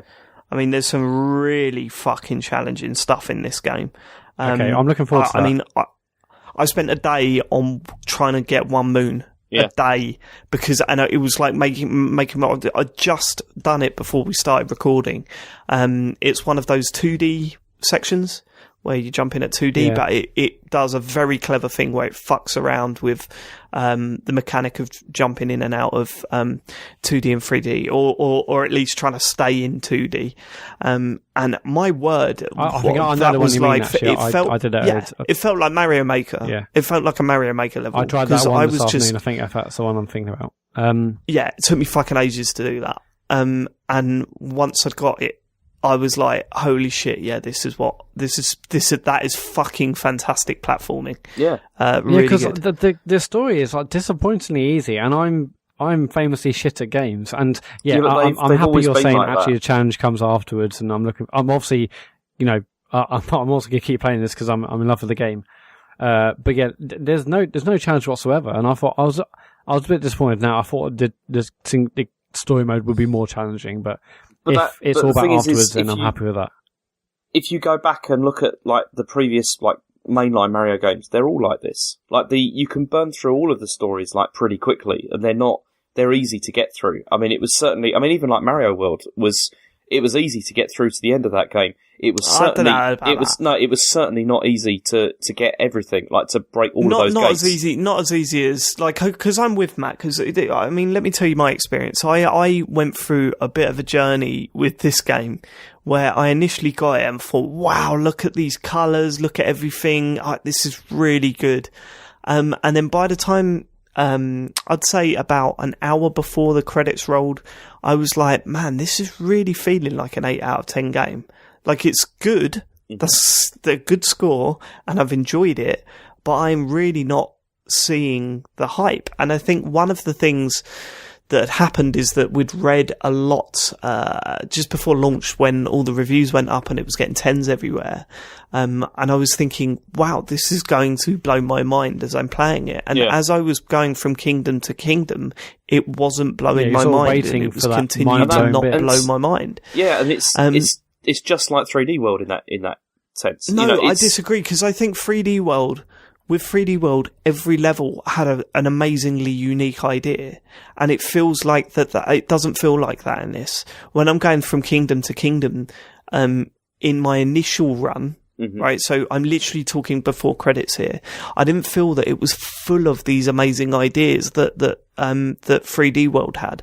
Every single level in 3D World had a unique idea that it refined to the point by the time you finished it. And it was so well done. And even if, it was more challenging to get to the end of that game than this was, right? Because I pissed through this. I thought it was really easy to get through. The constant ideas made me smiling throughout. Whereas this, I was kind of like, okay, I'm capturing something to do this bit now. I'm fine. And I think some of the captures are fucking brilliant, but I felt some of the kingdoms were nowhere near as fleshed out. There was a shining beacon in the middle of the game, which was New Donk City, which I loved from start to finish. It was the one area through my initial playthrough that I thought, this is genius, I love it. But then that was followed by two areas that I thought were subpar compared to the rest of the game. There was, I know what you. So there was the beach one. The snow one was okay. The race one and snow beach one was I didn't quite good. The beach one, it didn't have a lot of unique, gameplay things, but I spent loads of time on that because it's just fun. I loved all the things you have to do to collect and to open the moon. So it wasn't particularly... Which is fine, but then when you compared it to New Donk City and the amount of obvious effort that's gone into that, it's the thing is about that, though, is... Okay, so those levels on the first playthrough, maybe they appear like not amazing, but then see now I'm wondering how they're going to be going back and right. Okay, so I have gone back, and that's what I'm getting to. So I thought the last hour of the game, so the last area followed by the boss battle at the end, followed by what you do just before the credits, I thought was genius. I thought it was really good. And I thought, okay, this pushes it up to a 9 for me, because I thought I'm not going to spoil anything, I promise you, but something happens towards the end that made me go, oh my God, I can't believe I didn't call that. And what a fucking brilliant way to do it. It felt so perfectly done. And a bit un-Nintendo as well. Whatever. I'm not going to talk about it anymore. And then after the credits, there's a load of things happen that make you grin from ear to ear, which is great. And then you get into the endgame stuff. So you go to each kingdom and suddenly there's these new moons opened up and extremely hard platforming. Yeah, so basically I'm in the bit after the credits. I haven't got to the endgame as you just spoke about. Yeah. No, so you will have noticed that your Odyssey has a new target. Yeah. So the new target is, get this amount and then, see what happens. I've got that target. I've seen what happens. And I'm back with a new target now. So the game is nowhere near from going, okay, you kind of done it. Right. It is still saying, look, there's still fuck ton to do here. Make sure you do it. And I found going back to some of what I thought was less fleshed out and less interesting areas, going back to them, it's now filled with some really cool stuff to do. And I am basically, I now think it is a 10 out of 10, and I think it is one of the best Mario games. It is definitely up there. I'm starting to finally get to grips with the controls and all the crazy shit you can do with that system, with, flinging your hat and jumping on it and, long jumps and all that sort of stuff. I was blown away with how different this game feels after the credits than compared to how I was feeling before. I was feeling a little bit disappointed, still enjoying myself, don't get me wrong, but a little bit disappointed with the game. Now I am on it for hours non-stop. Okay. Thinking I can play a lot more of this, a lot more. That's good because it's clearly an incredible game. I'm disappointed. It sounds harsh because I guess I am disappointed, but it's an incredible game. I think Matt, it will really depend on how much you enjoy platformers, really, and how much mileage you can get out of that. Because that's, I mean, I've only got one criticism for this game that I kind of am not very happy about. Is it? Should we get them out of the way? Should we get them out of the way? Because I've got a list of. Yeah. Go on, James. What's yours? The main thing I was kind of disappointed with, and I don't know if you'll disagree or not, is the co-op. I haven't tried that yet. Oh, yeah. And the reason I'm disappointed about that is because, like, Mario 3D World was amazing for co-op. Like, it was the game that, like, introduced, like, my daughter to playing games properly. And totally, she still wants to play it. She still loves it and everything. She was so excited about Odyssey coming out because she was like, we can do that again. And then you find you can't really, because there is co-op, but it's not very good. I mean, it's a mess. It's not very good. And I understand that if they were going to implement something similar to like 3D World, it would have probably like broken the game, or there's a whole lot of stuff. So what is co-op in this game? One of you controls the hat, which basically means you can like you control when it gets thrown, or the other player still can do it, and they can like collect coins and stuff like that. But it's not great. Like, it's really not great. And I was really... It just seems annoying because you're kind of like, well, I want the hat to go over there, but I just have to hope my co-op partner has the same feeling. It's a bit, It's not great. It's a shit implementation of it. It felt like that they needed to add co-op, and that was the only idea that they could come up with. Which is a shame. Which really disappointed me because it was like, she was so looking forward to us playing it together, and I mean, she's playing it on her own and she's enjoying it, but it's not the same. We spent so many hours just like sitting there playing that together, and she loved it so much. It's that's one of the complaints I had. Okay, I'll list mine. I've got a few. What have I got? I hate the fact that it has basically been built for split Joy-Con play. The motion control stuff is, I don't know, man. It seems like such a massive oversight. See, I haven't used that. Like, I've used no motion controls apart from now. I've gone back to, like, after finishing it, I had to use it for one bit that I told you about earlier. But apart from that, I've not bothered because I felt that I could get away with just standard controls. I get that, but there are moments where you pretty much you'll get more enjoyment definitely out of traversing the areas using the motion control stuff. And the fact that this console has been built to be used as a handheld with the Joy-Cons connected to the screen seems like it just seems mad. It seems fucking insane that they've put so much emphasis on it. I mean, you load up the game and it's like, hey, play this game with split Joy-Cons, play it like that. Yeah, it's like, I don't want to do that.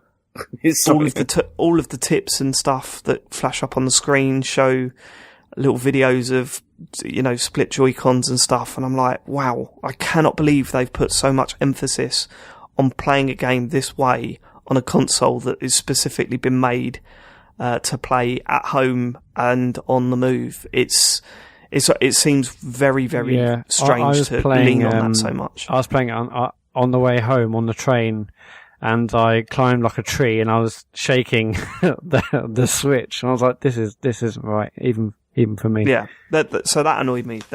I mean, as you say, it's not a game breaker. The motion control thing is weird. It just seems like a weird decision to make. So I bought a Pro Controller in the week, and it's amazing pads and brilliant. But yeah, so motion controls, I think. Sorry, the Pro Controller is brilliant for this game. I love the face buttons. I love how the pad feels, but but motion controls is a bit weird. A handheld, it feels like no, it doesn't feel right at all. Joy-Cons definitely feel the best because they're also lightest and easiest to do the motion controls, but they're just not as nice to use as a Pro Controller. So all of the control methods feel like a compromise in some way. Yeah, I mean, I'm saying that those little diddy analog sticks for a Mario game just don't, they work fine. I've been playing a lot in handheld mode, but I'd rather be playing on my Pro Controller because I love the stick so much. Oh god, and this game, it feels like this is a game, I guess Zelda could be the other one, but you have to play this on TV. I mean, I as I said in previous shows, I play my Switch 99% of the time handheld on the to and from work, and even when I'm at home, I'll play it sat in the armchair. But although I played a bit of this, commuting and whatnot, this game in handheld, I feel like you've got to play this on the TV. The game, you need to see all that, how the game looks on TV. It looks and feels so much better on TV than it does in handheld. Yeah, totally. But I still think it does a good job in handheld mode. And it's, but this game more than, and yeah, definitely even more than Zelda, this feels like a TV game for sure. Yeah. So, okay, so the other things on my list, this is a personal one, so I'm not leveling this at the game, but I spent about an hour or two in the first main area, the sand level, the sand kingdom, because I didn't realise that you had to put your moons, like chuck your hat on the globe to put your moons into the thing to go to the next kingdom. So I'm going, definitely a personal thing. What the fuck is going on here? Like, how many have I got to collect before I move on? What the fuck is that? And then, the next morning, Harry woke up and he played it, and he played through the tutorial, and he threw his hat on the Odyssey, and put all the even Harry moons knows on there. more. And I was like, fucking hell, yeah, Jesus Christ, what an idiot. So yeah, that was the minor thing. I wish there was more 2D stuff. I love the concept of jumping into a wall and turning into 2D Mario. Sounds. Oh god, it looks so good when you do it, and I kind of wish there was more of it. I think there is a lot more of it in the end game stuff, but it just felt like every time that happened, it felt magical, genuinely magical. And I wish it was just a little bit. I really love the one on the beach level, with the 4 pipes. Oh yeah, I remember that one. Yeah, that is a good one because you're trying to figure out which one to go in. It's so good, so that you can get the stuff. Yeah, it was a good one though. Oh yeah, no, I did do that. Yeah, that was good. And also I was a little bit disappointed with the camera mode. The camera. And camera mode, as in like the photo mode. Yeah. Okay. Yeah, the photo mode. I kind of thought there was going to be more options and stuff like that in it, but it just seems like it just turns it into a screenshot. There's and plenty of options. You can change the filters. You can change filters and filters. That's it. And the filters are generally a bit shit. Yeah. In my opinion. The photo mode's weird because I took loads of photos. I've taken loads of photos during the game, but I've seen loads of people share photos of the game because you want to, because it's a beautiful game and you see loads of cool stuff. But also, I'm like, I don't want to. I want to, but I feel like I can't share anything because that's going to be spoiling cool things. Yeah, I'm sharing absolutely nothing. So I don't know when, maybe like 6 weeks or 2 months or whatever. Hopefully at some point I'll feel more comfortable so I can share stuff. But yeah, because the photo mode is amazing, but it's a game where you feel like you can't really or don't really want to share anything because it will take away the surprise for some people. Yeah. Oh yeah, totally. But going on to the camera, I thought the camera was piss poor at points. Yeah, really? I feel like I was doing it. There were, a couple of times I had a similar thing where it's like it got caught and stuff. It just, and sometimes the camera would be sort of almost stuck behind the wall, and I would, and there's particularly bits where maybe you're swimming and then the camera would be, and you're swimming beneath a bridge and the camera would be above the bridge, and then there's a couple of bits where I was actually in an area after you finish the game. There's bits I was trying to get his 3 purple coins, and I couldn't really see where the coins were. There wasn't the outline because the camera was sort of stuck behind a bridge. I had a few moments like that. I thought the camera felt like it did in Mario 64, in that it's good. Yeah. And Mario 64 cameras, really? downside better than Croc 3D and Sonic R and Sonic 3D and other stuff we had at the time. But I don't know, it wasn't. I don't know what I expected, but it didn't feel like the camera's amazing. Don't ever play Mario Sunshine if it gets replaced, because that was one of the main problems with that game. I have played Mario Sunshine. I didn't mind the camera at all in this. I genuinely didn't have a problem with it. I was doing a lot of having to fix it a lot myself. Yeah. And sometimes... Oh, yeah, no, but it's weird. I guess I've been playing it more like a third-person game rather than a traditional 3D platformer. Like, I've been constantly adjusting the camera, but just as if I'm playing a third-person shooter or something. I just seem to remember, like, the older previous 3D Mario games, that the camera was so good, it knew where to position itself to give you the best possible chance of hitting these jumps or to know where you are in 3D space. I just remember spending a lot of time, I always like micromanage the camera all the time when I'm playing these games, because it's like trying to figure out, you just kind of do it, don't you, on the other stick? Yeah, same here. Yeah, I'm always micromanaging it, and it's not a problem. I just thought I put it to it wasn't incredible.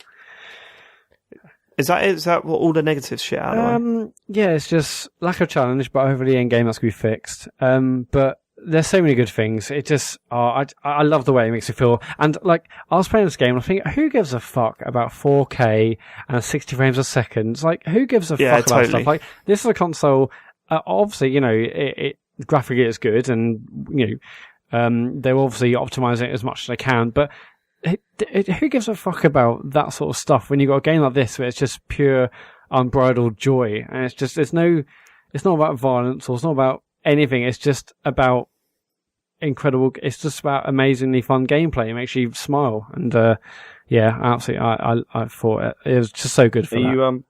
Are you still getting a 1X next week? Of course, yeah, but it's different. I mean, maybe. Yeah, and I mean the other good thing about the stuff, like the end game stuff, if we're calling it that, is that there are so many goals that I'm working towards at the moment. For those of you that, I'm not spoiling anything. I keep having to say that there are loads of things to collect, and there are different types of things. So you've got the costume stuff, right? So you can collect different costumes and buy different, there are special costumes in each level. There are also different costumes for just buying with coins and stuff like that. I love all that shit. I thought that was great. And Harry spends a hell of a lot of time just walking in and out of the wardrobe, and there are certain outfits that are just so special.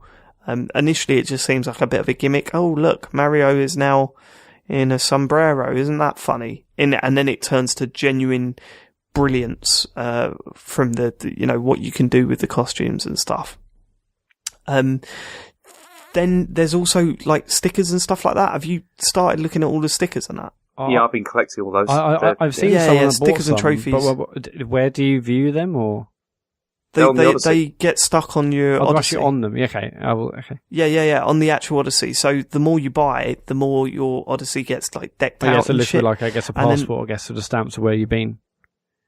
Yeah, and then when you go inside your Odyssey, all your trophies and bits and pieces are in there. So like I've got a dog in there, and a statue and little bits and pieces. I love that stuff. Like I'm also working on a few things. I'm working on trying to do my next objective.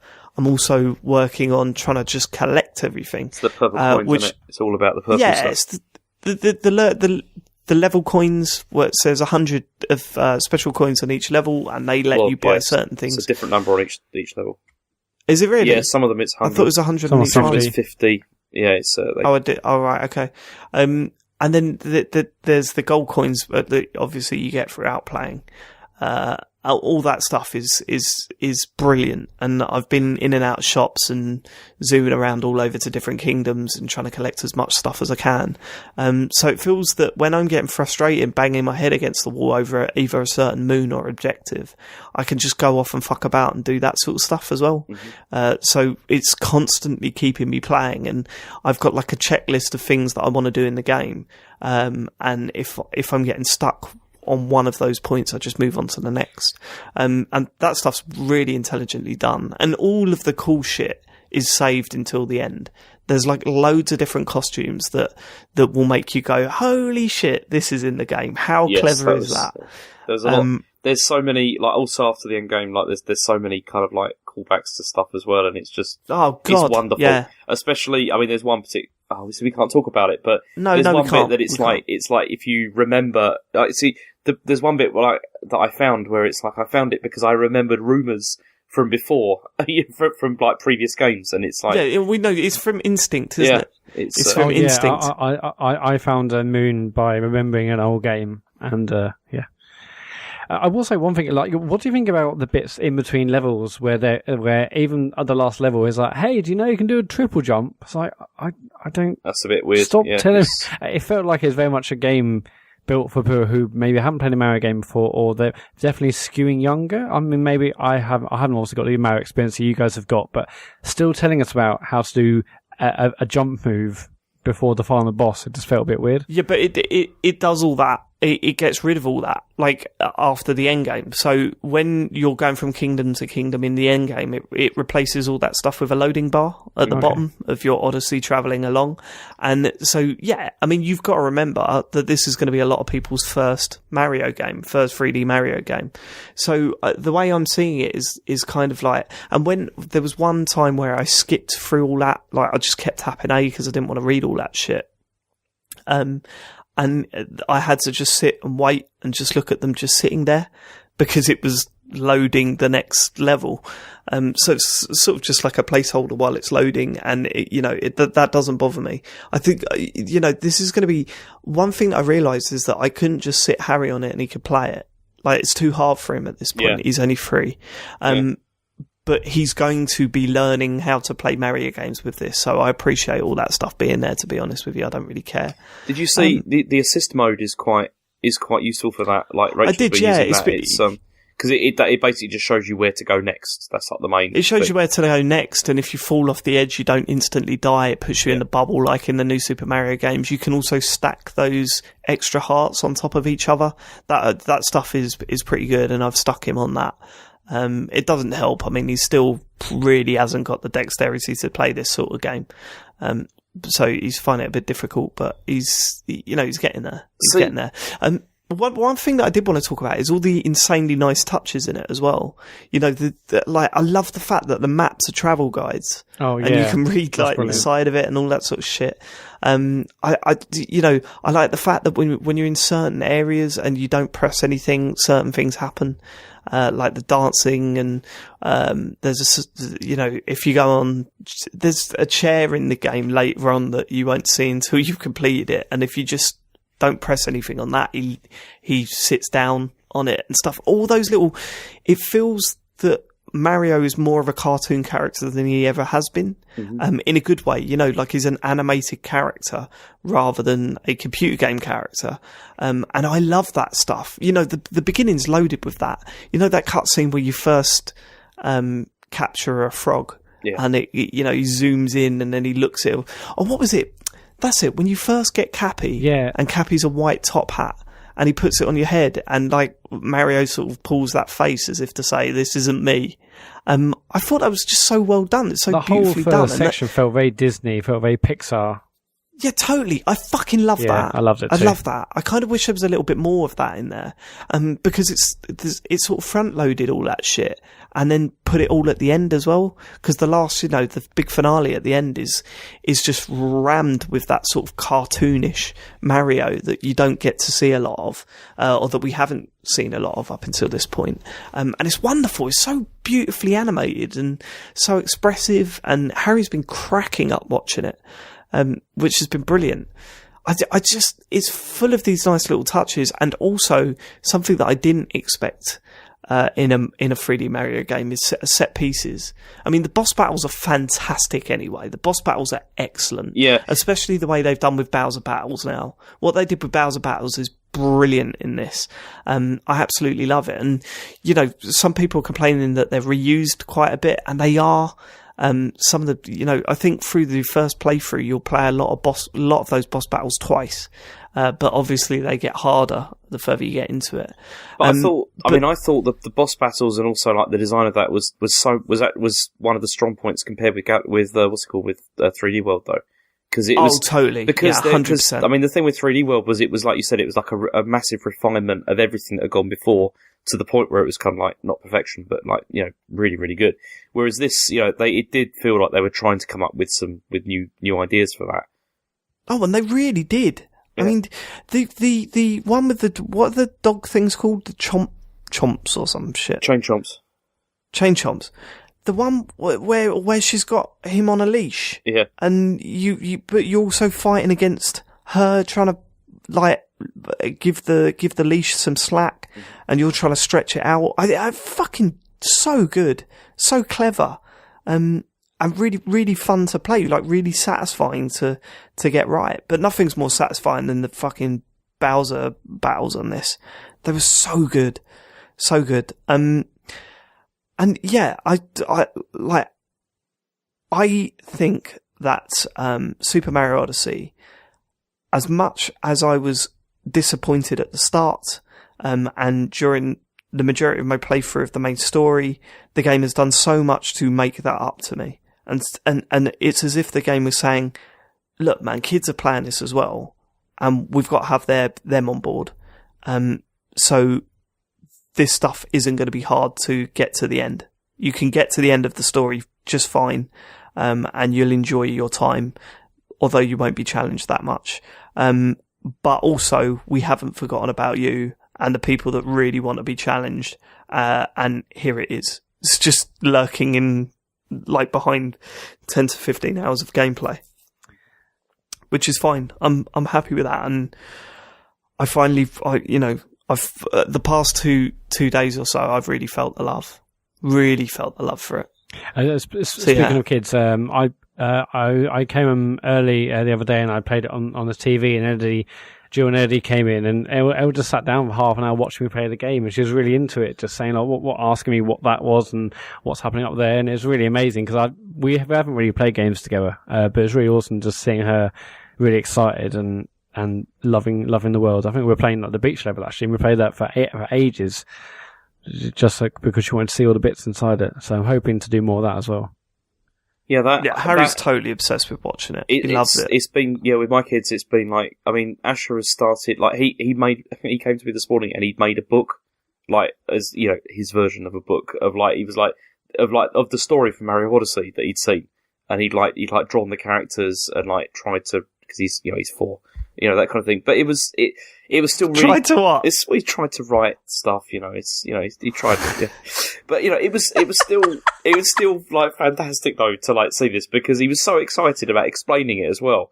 And, I mean, Rachel has done similar things. I mean, when she was, like, younger, she used to, like, make games, like, out of this, like, using, like, paper and, like, cutting stuff out and, like, saying, okay, this one's Mario, this one's Bowser and stuff like that, and they're going to battle and stuff. And it's just, like, this is what I love about, like, Nintendo games with my kids, is that it really fires their imagination as well, which is fantastic. Like, they get all these, like, really good ideas, and it's cool. I like it. I mean, I'm surprised by how much Harry has taken to Cappy as a character. Mm-hmm. Like, he's obsessed with Cappy. I was genuinely gutted that we didn't pre-order a like on the Nintendo store, because one of the incentives was get a free Cappy. Thankfully, Andy Hamilton has said that I got a free one when I bought a Wolfenstein figure. Harry can have it if he wants. And I'm like, fuck yeah, man, that is going to make his day. Like, he's obsessed with Cappy, keeps talking about Cappy. And I didn't expect that to happen. I thought it was just going to be, it's just a name for his hat. You know what I mean? But yeah, no, he loves Cappy as a character. It's nuts. They fucking nail it, don't they? They nail this shit. And although I had my initial concerns, man, geez, that blew away. That blew away. And of course, this is why I'm just so excited people have said, to getting more. The end of New Donk City, man. Yeah, that is special. That is special. And it's also been mentioned that there is some pretty Sonic Adventure style shit towards the end. Yeah, I mean that stuff with New Donk City though, I still feel uncomfortable about those humans. It just looks weird. I think it totally plays into it. It works surprisingly well. But it really, really reminded me of Sonic Adventure. Like it was like if like you'd have taken Sonic Adventure and just somehow made it like really, really good. This is probably what it could have been rather than what it was. It's I don't know, a bit odd, but still fine, totally fine. For me, it didn't feel it didn't feel like it was trying to replicate humanity.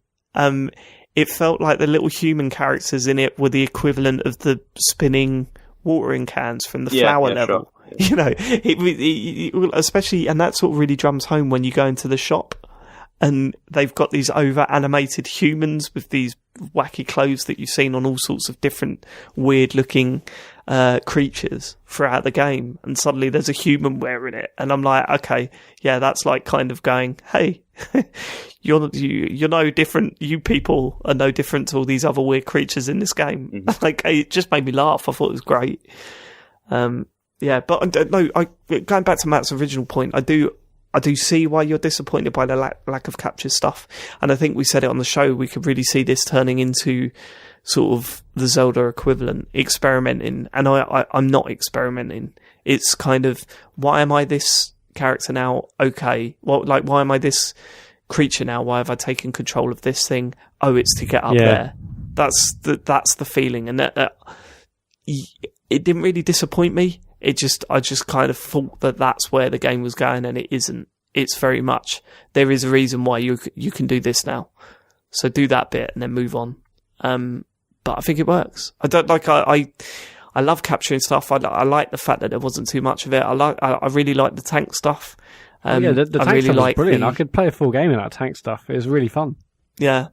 The bird with where you like flinging yourself up, that stuff is great. Yeah. Oh, really, really. Yeah. Like, the bird, that was brilliant as well. Yeah.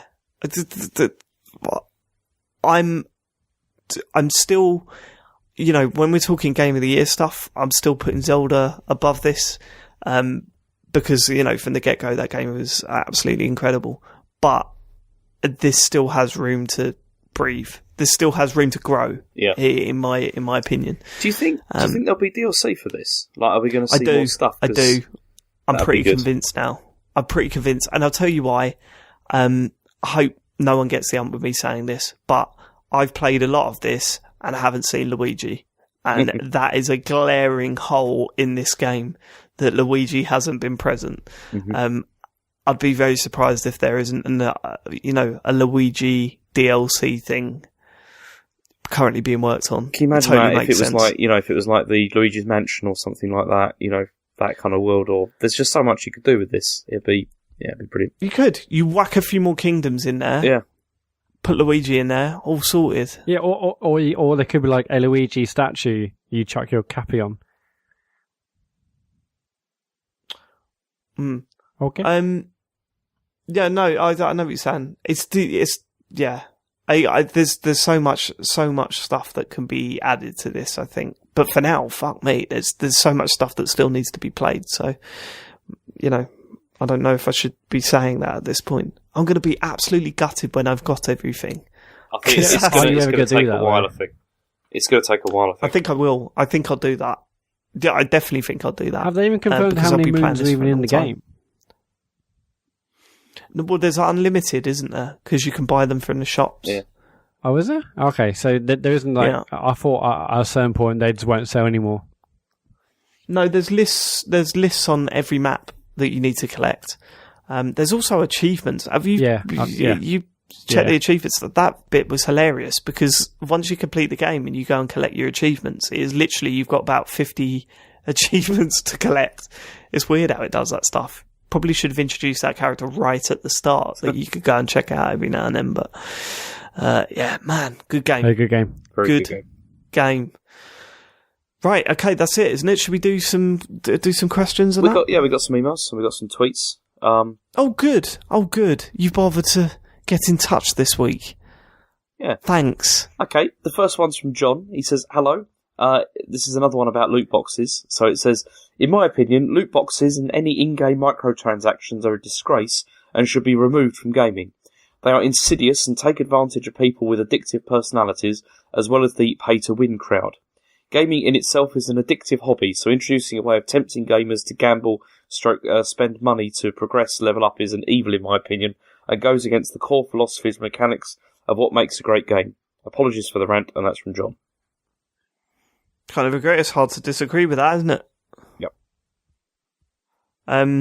Yeah, I mean, as I said, like with loot boxes, for me, it was mainly the stuff that you earn with in-game currency. Yeah. That I had no problem with and quite enjoyed. That's the balance. Is getting that balance. Like, if people want to buy them instead of working on the game and getting in-game currency, then I have no problem with that. becomes annoying is if it is just microtransactions and not being unlocked within the game, or if the game is wildly focusing on making the player grind to unlock them, or just pay a couple of quid and get it now. That I have a problem with, but for me, if the game design has been changed to make it boring to play unless you spend money, and that's like the worst thing. I mean, yep. I mean, that's like, with Mario Odyssey with all these costumes, can you imagine if that had been like loot crates? What that would have been like? Would you have been bothered by that? Well, it depends. As I say, again, it depends how it was implemented. When you say loot crates, it's kind of a I don't know. Loot crates has now been replaced for microtransactions. If this game was full of microtransactions, I'd have a problem with it.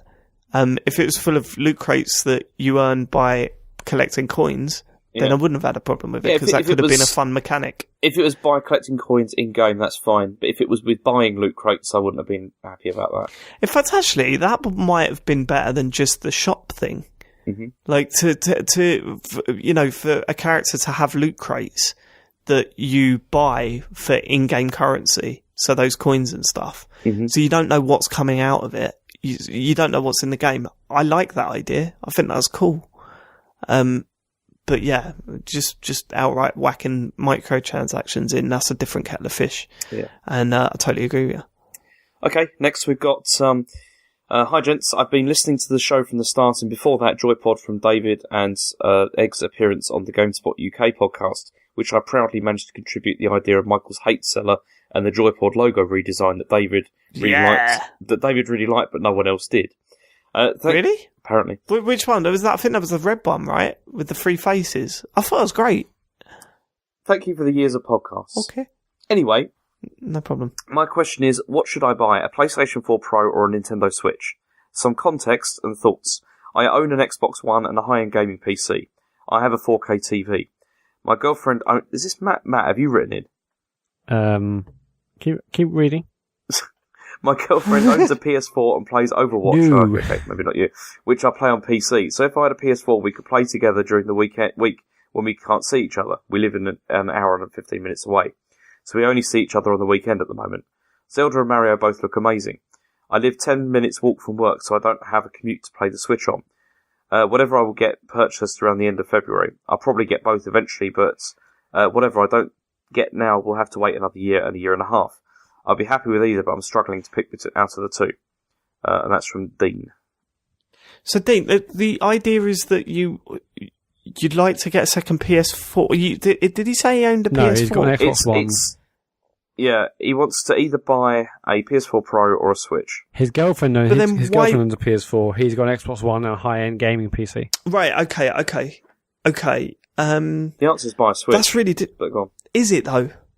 I don't know. I mean, from reading this, it kind of indicates that he wants to buy a PS4 Pro. Like, yeah. That's what it looks like. Yeah, because he wants to play with his girlfriend when they're not together. Yeah. And he doesn't commute, so he's not going to play it on the way to and from work. He's got 4K TV already. Yeah, I'd probably go for that. The others can wait, maybe. Buy a PS4 Pro. Probably sell your Xbox One. Put that money towards a Switch. That's a better idea. That's yeah. That sounds like the way to go. Okay, next we've got hi all. With the launch of the Xbox One X approaching, the Discord has been discussing the price and if we'll see it drop in 2018, with some saying that it could be as low as $300 by next E3. Personally, I think this is insane, and there's no way it'll be that cheap in 2018. Is there any chance it could be dropped so low it turns out to be a failure and doesn't sell? What do you guys think? It's not going to get £150 off in less than a year. No chance. Microsoft themselves have said, and they know, like, this isn't going to be their big seller. The S is their big seller. The S is a cheap Xbox that plays all the games. This is for the people who buy like elite pads and the people who want to spend money for the best frame rates and resolutions and whatnot. They know this is only for like a small part of their audience. They obviously hope more people, stump up the money and get involved in this 4K HDR gaming, but they know that if people want a cheap Xbox, they can get the S for that. Yeah. Yeah, it's not, people are expecting like price drops just straight away. Like, I think the ambassador program did this. Like, they think, okay, well, I'll just wait 6 months, and then they're definitely going to drop the price, because how could they be selling it at $4.50? I know it's like 100. But there has been, there's been a precedent though, hasn't there? Like over the years of this, like where things have had like steep discounts. Like the N64 had like a big discount, didn't it? And I think didn't the Dreamcast got? I mean, obviously for reasons, but that got slashed in price like pretty quickly as well. Yeah, but what Matt's saying is that now you can, if you want to get on the Xbox scene, then you've got a £200 option, and you've got a £550 option. $450. Then $450 option. So it's a different scenario. I can't see the price dropping at all. Well, at least for a year. Yeah, it's like we got another question about whether the Switch is going to get a price drop before Christmas. That is, no chance. That's insane. That's never going to happen. No, it's selling. It's selling really well. Like, why would you cut the price? I know it wasn't part of the news, but they have sold. How many sold? Like 7 million so far, and they said that they're probably on track to sell between 14 and. It's just under 8 million. Yeah, so just under 8. So they're on track. They think, if things keep on as they are, to sell between. Yeah, God, it's going to fly off the shelves. 17 million within a year, which is more than the Wii U's life cycle. Yeah. It's going to fly off the shelves. And if you haven't got kids as well, you don't know the amount of money they're putting into marketing on kids' channels. Yeah, it's absolutely true.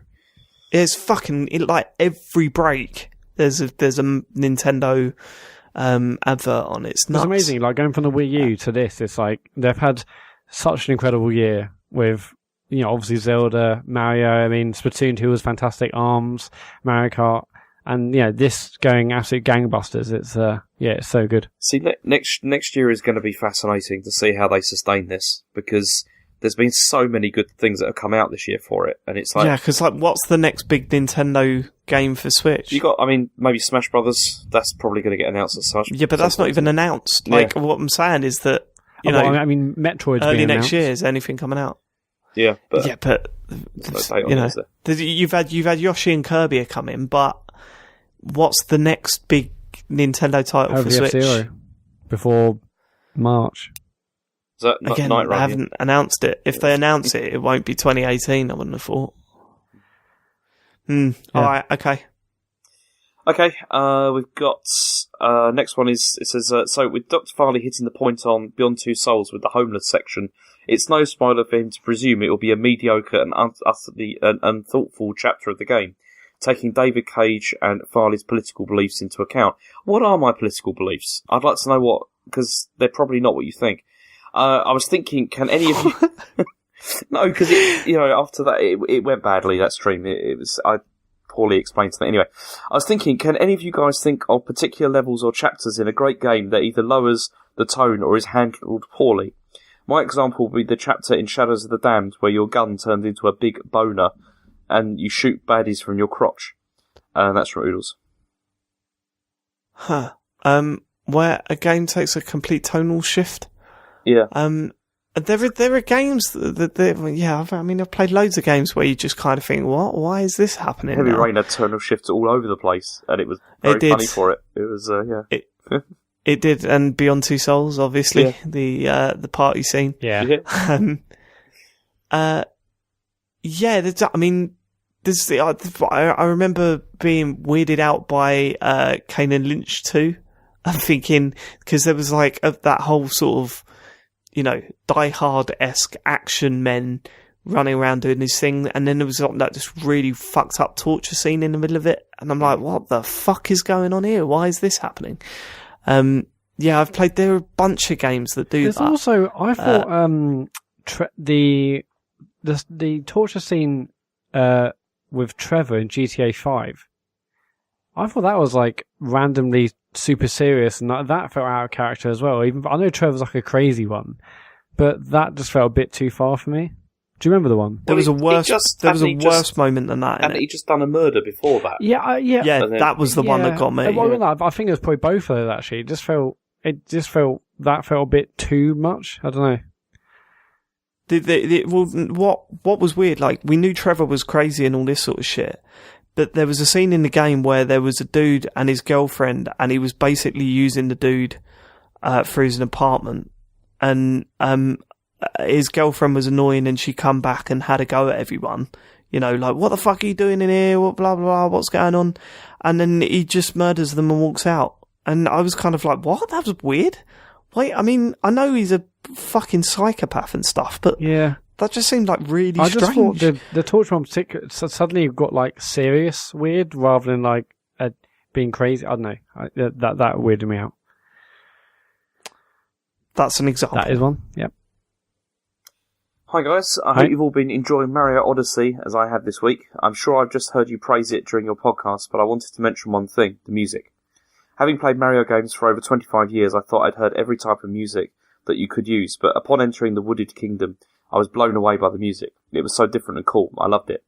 What stands out for you guys musically in Odyssey? Just wondered as I'm loving it so much. Thanks and keep up the good work. That's James McCall. The store music is incredible. Mm-hmm. Fucking love it so much. Like, it changes, but the first time you hear it, you know, in the Sand Kingdom or whatever, is just so good. The sort of little platformy area bits after the credits, that's got some sort of really, I don't know how to describe it, I guess a bit old schooly type Mario music that is really, really well done. Yeah. Love it. And also there was this one level, what's the one with the guitar? It's got like a guitar in it. Oh man, that's gonna do my nutting. Let me try and find it. I'll see if I can find it. I mostly listen to podcasts, so I haven't really heard. I was going to say, Matt, have you listened to any music? I'm joking. My favourite music was when he says Wooded Kingdom. It might be my favourite. So you know the ones with you can turn to little guys and you can make their legs go really, really long. And I think it's all like overgrown. I think it must be the Woody section. The music in that is bloody fantastic. I can't remember how it goes now, but my God, I love the music in that level so much. Oh man, I've got to try and find it. Well, you're saying it was what? Well, I think it's the same one as James has emailed in, but it's a level where you start off in this forest, this wood, there's lots of overgrown areas, and you play as a lot of those little guys. We can make their legs grow really, really tall, and you can sort of like. I love it when you make those guys as tall as possible and sort of pop over to the next platform. It's well satisfying. I think it's this one. And I don't know if you'll be able to hear it because, you know, What's It Goes Weird, but this one. Yes. That's the one. I remember hearing it. Oh my God. Right. So that's called Steam Gardens. Yeah, that's the one, yeah. That music in that is so good. It's so good. Incredible. It's the best in the game, I think. Yeah, music's just so good. It's weird as well how it's not like with Mario games, the music is usually just layered over the top. Now there are areas where it just drops off and then you hear the environment and stuff and then it comes back in certain bits of it changes a lot. Yeah. There are some, it's not constantly playing throughout a level this time. Mm-hmm. I like that. Makes you appreciate it when it does crop up. Okay, next we've got... what? Sorry, I was having a coughing... That's just what you do. I was having a coughing issue, but yeah. Okay, good evening, gents. I hope this finds you all well. I won't be asking a Mario question, so instead, now that Matt has retired from streaming, what else do you have planned for Dr. Farley after he has finished with his most recent Cage masterpiece? On a Matt, what the fuck? Last week you were going, I'll get back to streaming. Why are we playing Mario? What is going on? You will stream it. I really wanted to see you stream playing Mario. No, I said I'm too scared to post pictures on Twitter. I'm saying I'm going to be streaming it. Well, people won't watch it if they don't. Yeah, it's different. If they're worried about spoilers and shit. I just been enjoying playing games without the need to show other people them. But Matt, you nearly had a mental breakdown about setting up your streaming. I got things set up and you installed a green wall. Look, I do want to do it. I've just been very busy. You said that for 3 weeks. It's been a busy 3 weeks. What can I say? Get streaming. That's what you need to say. I'm going to be streaming this week, guys. I'm not streaming this week. I'm away for a few days. Oh, fucking hell. I'll try and do some streaming. It won't look as fancy as Matt's. I'm going to be back on Beyond again this week at some point. Here's the other thing. You spent months going, everyone subscribe. And now you're giving them nothing. Well, no, but James is giving them some stuff. It's not about me. I wasn't a star. James is doing his bit. Okay. I do want to get back to it. Then he says, on a serious note, I missed the third Beyond stream, so I checked the highlights. Top class as always. However, I do prefer to see the whole thing, if not as it happens, at some point later on Twitch. The third episode was not on Twitch for some reason when I went to check it out. Would it be at all possible to put up the full recording in future on YouTube unedited? However, hopefully that would not be too much hassle. You guys are great and are always great with the content, even if it is last-minute games thrown in. I enjoyed it. This is actually feedback, I guess, and not a new question. Keep up the good times, and that's from Bino. It says, P.S. Can you read all of this out, James, verbatim? Thank you, James, you're a good man. Well, I did. I read the whole thing. Bino's the boy as well. He's well funny in the chat. Why isn't the full stream up on Twitch? I don't know. It should be. I haven't checked it, but there's no reason why it shouldn't be. I thought it just automatically archived them for a while. Yeah, it does. So it should. Well, it saves some, but not others. I have to check. But it was definitely there at one point because that's how I downloaded it. Yeah, I have to check. Maybe some. And I certainly didn't delete it. But yeah, I'll check. But there's no reason why it won't be up there. Tweets. Read the room. I've been doing that the whole time. I've done quite well. You have, and now you fucked it. I know, but because now we're moving on to tweets. Yeah. So we can do that. Okay. Yeah. So on. So now we move on to tweets. We have like a 30-second break. Mad. So we can do that now. So now we do tweets now. Okay, go on. Do you want to do tweets now or not? I want to do tweets now. Yeah. Andre Gershwin says, "Would you buy a Luigi can you pronounce Odyssey?" That name again? I can't pronounce that name. Say that again, please. I'm just Andre Gershwin. That's what it looks like. Sorry, James. Are you casting a spell? Go on. Let's go. Would you buy a Luigi Odyssey expansion pack that adds a few kingdoms, including a haunted kingdom with Luigi's Mansion? Yeah, we just talked about that. Yes. So yes. Next question. Gary Duden we says, not only talked about it. James basically used that as one of his ideas. So. I did, yeah. No, I stole it. Anyway. And that was tweeted in by @Glixel. Yes. They're gone now. It's terrible. Anyway. Yeah. Gary Duden says, which podcast member would you possess with your magic hat and what prank would you play on them?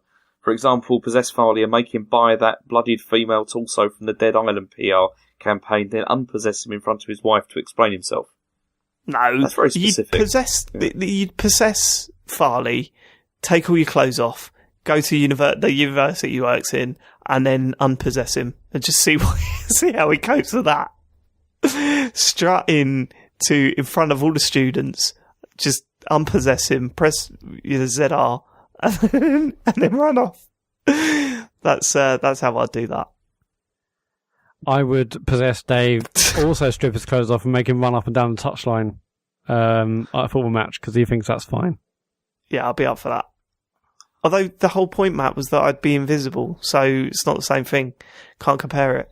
That just reminds me, actually, I don't know if you saw my tweet, but a hilarious moment happened with Harry today, this weekend, where he was playing Mario Odyssey on the Pro Controller, and he said, "How do I turn back into Mario?" Because he chucked his hat on the frog, and I went, "Oh, ZR." And he said, "Which one's that?" And I went, "Up on the top there," and he pointed at R, and I went, "No, below it." And then he blew on the R button. Oh. that was a little funny story, just in case you missed that classic tweet. James, who would you possess? I possess Matt, and then I'd commit a whole bunch of social media faux pas. I got a better idea. I'd possess Matt, sell my iPhone X or iPhone 10, and buy a really shit Android. And then tweet loads of pictures of it and just be like, "Yeah, this is my new gear. This is my new phone now." Don't. Let's not joke about it. Okay, Sean Thomas says, "Do you think that if Switch didn't exist, both this and Breath of the Wild had been Wii U exclusives, they'd be flying off the shelves right now?" No. Well, they would not. Because no one had a Wii U. That's right, and it wouldn't have made people buy it either. I still think a big part. But yeah, if Switch ran around and these games were on Wii U, they'll still be getting amazing reviews, but Wii U just wasn't a sales success, was it? No. It's a shame. Luke Cage says, Odyssey is my first Mario game and I'm loving it. What gaming series have you been late to the party on? Did it feel like you'd missed out? So for me, obviously it's the Yakuza series, and I've got into it now, but yeah, I could have got into that a lot earlier. I mean, I wasn't too late, but Mass Effect, I don't know what I was thinking not playing that originally. I wasn't a massive fan of the first one, but Jesus, I should have played that and not just written it off as some sort of shitty RPG thing. It's not that. It's good. I can't think of a series, but I didn't play Crackdown, the original Crackdown when it came out, and then when I had my 360, I got Crackdown 2, and I was okay, but obviously everyone said there wasn't a patch in the first one. I would have said, probably for you, Matt, right. Super Mario games might have been on the top of that list. You didn't. You played one on the Game Boy. That doesn't count. And 64, and Sunshine, and the others. All right. Okay. Well, you didn't play the Wii U ones, because they were good. Anyway. Ooh. All right. You're on. You did play one of the best ones. It's like 3D World. It's fantastic. Anyway. Yeah, 3D World is one of the best. Rich Spurs says, now that John Denton has found a Matt Murray Halloween outfit, that was amazing, what would James and David's Halloween outfits contain? Oh, people would just go, football hooligan for me. And they think they're funny because they don't understand that being a football hooligan's more than that. It's tattoos and everything, isn't it, Dave? You got like a whole thing to do. Yeah, I got my Millwall tattoo, mate. I'm marked. I've done my business. You've done your business. I've done my business. You've done your business, everyone. We're doing a tweet now. What would James be? What would his costume be? Just like some professor? No. Because he's not, he don't seem like a professor, does he? Thanks, Dave. Just some of the Victor Meldrew costume. That'd be alright, yeah. Beloved. I'd be happy with that. It'd be fine. Okay, Prod Charger says, lads, I'm not one to complain about plot lines, but Matt's midlife crisis and learning to ollie seems to have been dropped. Disappointed. That's a fucking good point. Yeah. How's the midlife crisis going, Matt? It has calmed down. I mean, I didn't get a tattoo. Not that I haven't thought about it like a lot, and not that I haven't got like Instagram albums full of the stuff I'd like to get, but I haven't got a tattoo yet. I think the midlife crisis has calmed down. I mean, shaved my head, got my sea glasses, grew a beard. I feel like I'm easing back into regular life. See, I thought you had got the tattoo, because did you? I mean, you saw that painting that I saw down in the town where I live. Yeah, which looked like you were playing cards with some villains. It was amazing. Oh god, that was hilarious. Yeah. Yeah, I do sort of want to, but then all the other things I've sort of done, which is semi-midlife crisis, I can fix those or stop going on a skateboard, etc. But you can't just get rid of a tattoo. And I don't know, but no, midlife crisis is calming down. The ollieing, it's winter, so I'm not doing it now. But maybe in the summer. When you say villains, James, do you mean the working class? Yeah, pretty much. Yeah. Matt, have you got any ideas that you had for a tattoo that you now think, oh, thank God I didn't go through with that? No, because I knew I want to get a black and white one, but loads of the things I've got in my Instagram albums are all they're all just random designs. I mean, nothing. I never got specific enough. I never didn't really think about it that much. See, Matt, I would pay for you to have a tattoo of a skateboard with Ollie written above the top of it. Yeah, just on you somewhere. That's exactly the reason why I think I'll probably never get a tattoo, just in case I got something that stupid. Ollie for life. Yeah. Have you been watching Just the Two of Us? No, but what is that? Is that when? No, what is it? It's the Bear Show. You must have seen reaction videos of it. Nah. It's been all over the place. So it's about two friends are challenged to design a tattoo for each other, and they're usually horrific. And yeah, it's the new Golden Balls. The show is absolutely appalling, but what channel is the reaction, more 4, I think, something like that. Oh no, it's on MTV. It's MTV show. It does not sound like a more 4 program. Okay, yeah, no, it's MTV. It's they basically two friends. They design the tattoo for each other. They have to get it. They don't know what they're getting until the tattoo's done, and then they reveal. There's one I saw where a friend had tattooed a healthy pair of lungs and a smoker's lungs and no smoking written underneath it. I got it because I really want you to quit smoking. And they're going, fine, but this is on me for the rest of my life. One of the best ones is that the guy takes his glasses off and finds that his mate had designed a tattoo which was a picture of himself, right? So the friend bent over on his belly with his nutsack hanging down, and his belly button was his anus. and he's looking back at the it's Matt. It's incredible. But all you have to do is watch. Where are these tattoos? Are they? Can they be like on someone's chest? Anywhere.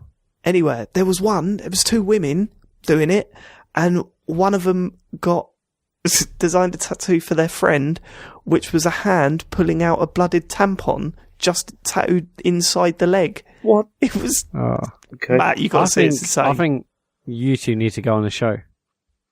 Oh, God. What would you design? So, okay, I've got a question. What tattoo, James, would you... What tattoo would you each design for each other? I've got one for James straight away. No idea what I'd do for you, David. I'd have to think about it. What would you do for me? I would do Sonic. No, that would be... It would be Sonic and then Sonic for life written across it. One is like, gotta run fast. Thing. We would like a really shit, like cartoon, really shit version of Sonic. Yeah, totally. If I was choosing the tattoo for Matt, it'd just be the Millwall Lion on his chest. If I got one for James, it will be a picture of David Cage on your chest.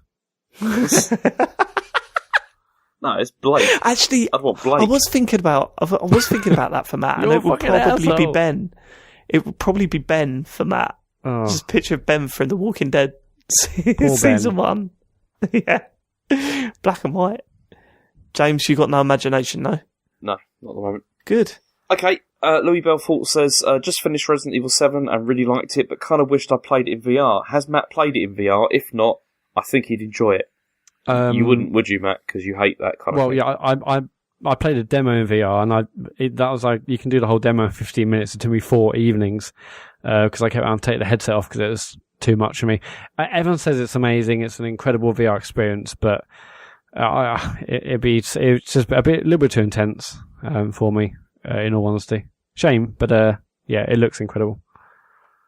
I'd tattoo the word slut on on James's knuckles.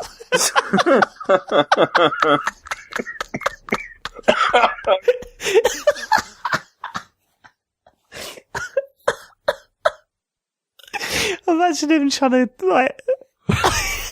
point at the whiteboard. I'd love it. It's horrendous. Yeah. But if you've got a slot on one wrist, you need to something else on the other one. Well, on the knuckles. Look, we're not tattooing me with this stuff, so we can stop talking about it. Well, no, I'm filling out the application form now, so we need to workshop King. It would be King on the other ones, so you could put it together. It would be a King slut. And then, what's that, Dr. Farley? That's just my nickname. What's the origin to that? Nah, can't say. Tune in to MTV tonight.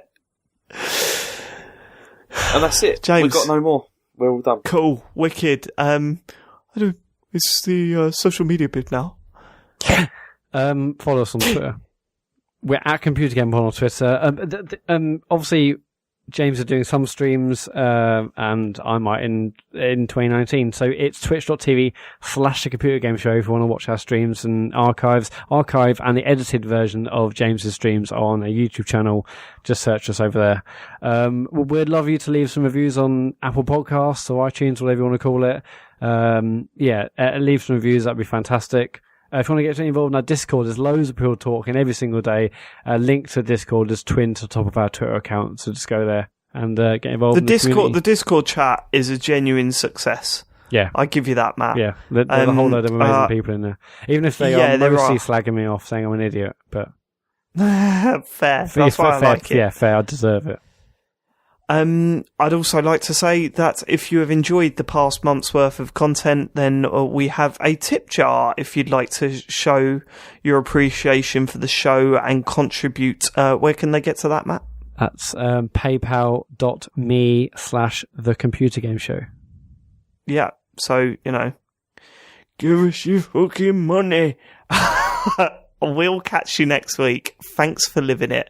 I think we got a guest next week. I know we promised one last week, but we were unable to secure one. So next week, I think we're good for a guest. We'll see you then. Goodbye, everybody. Goodbye. Bye.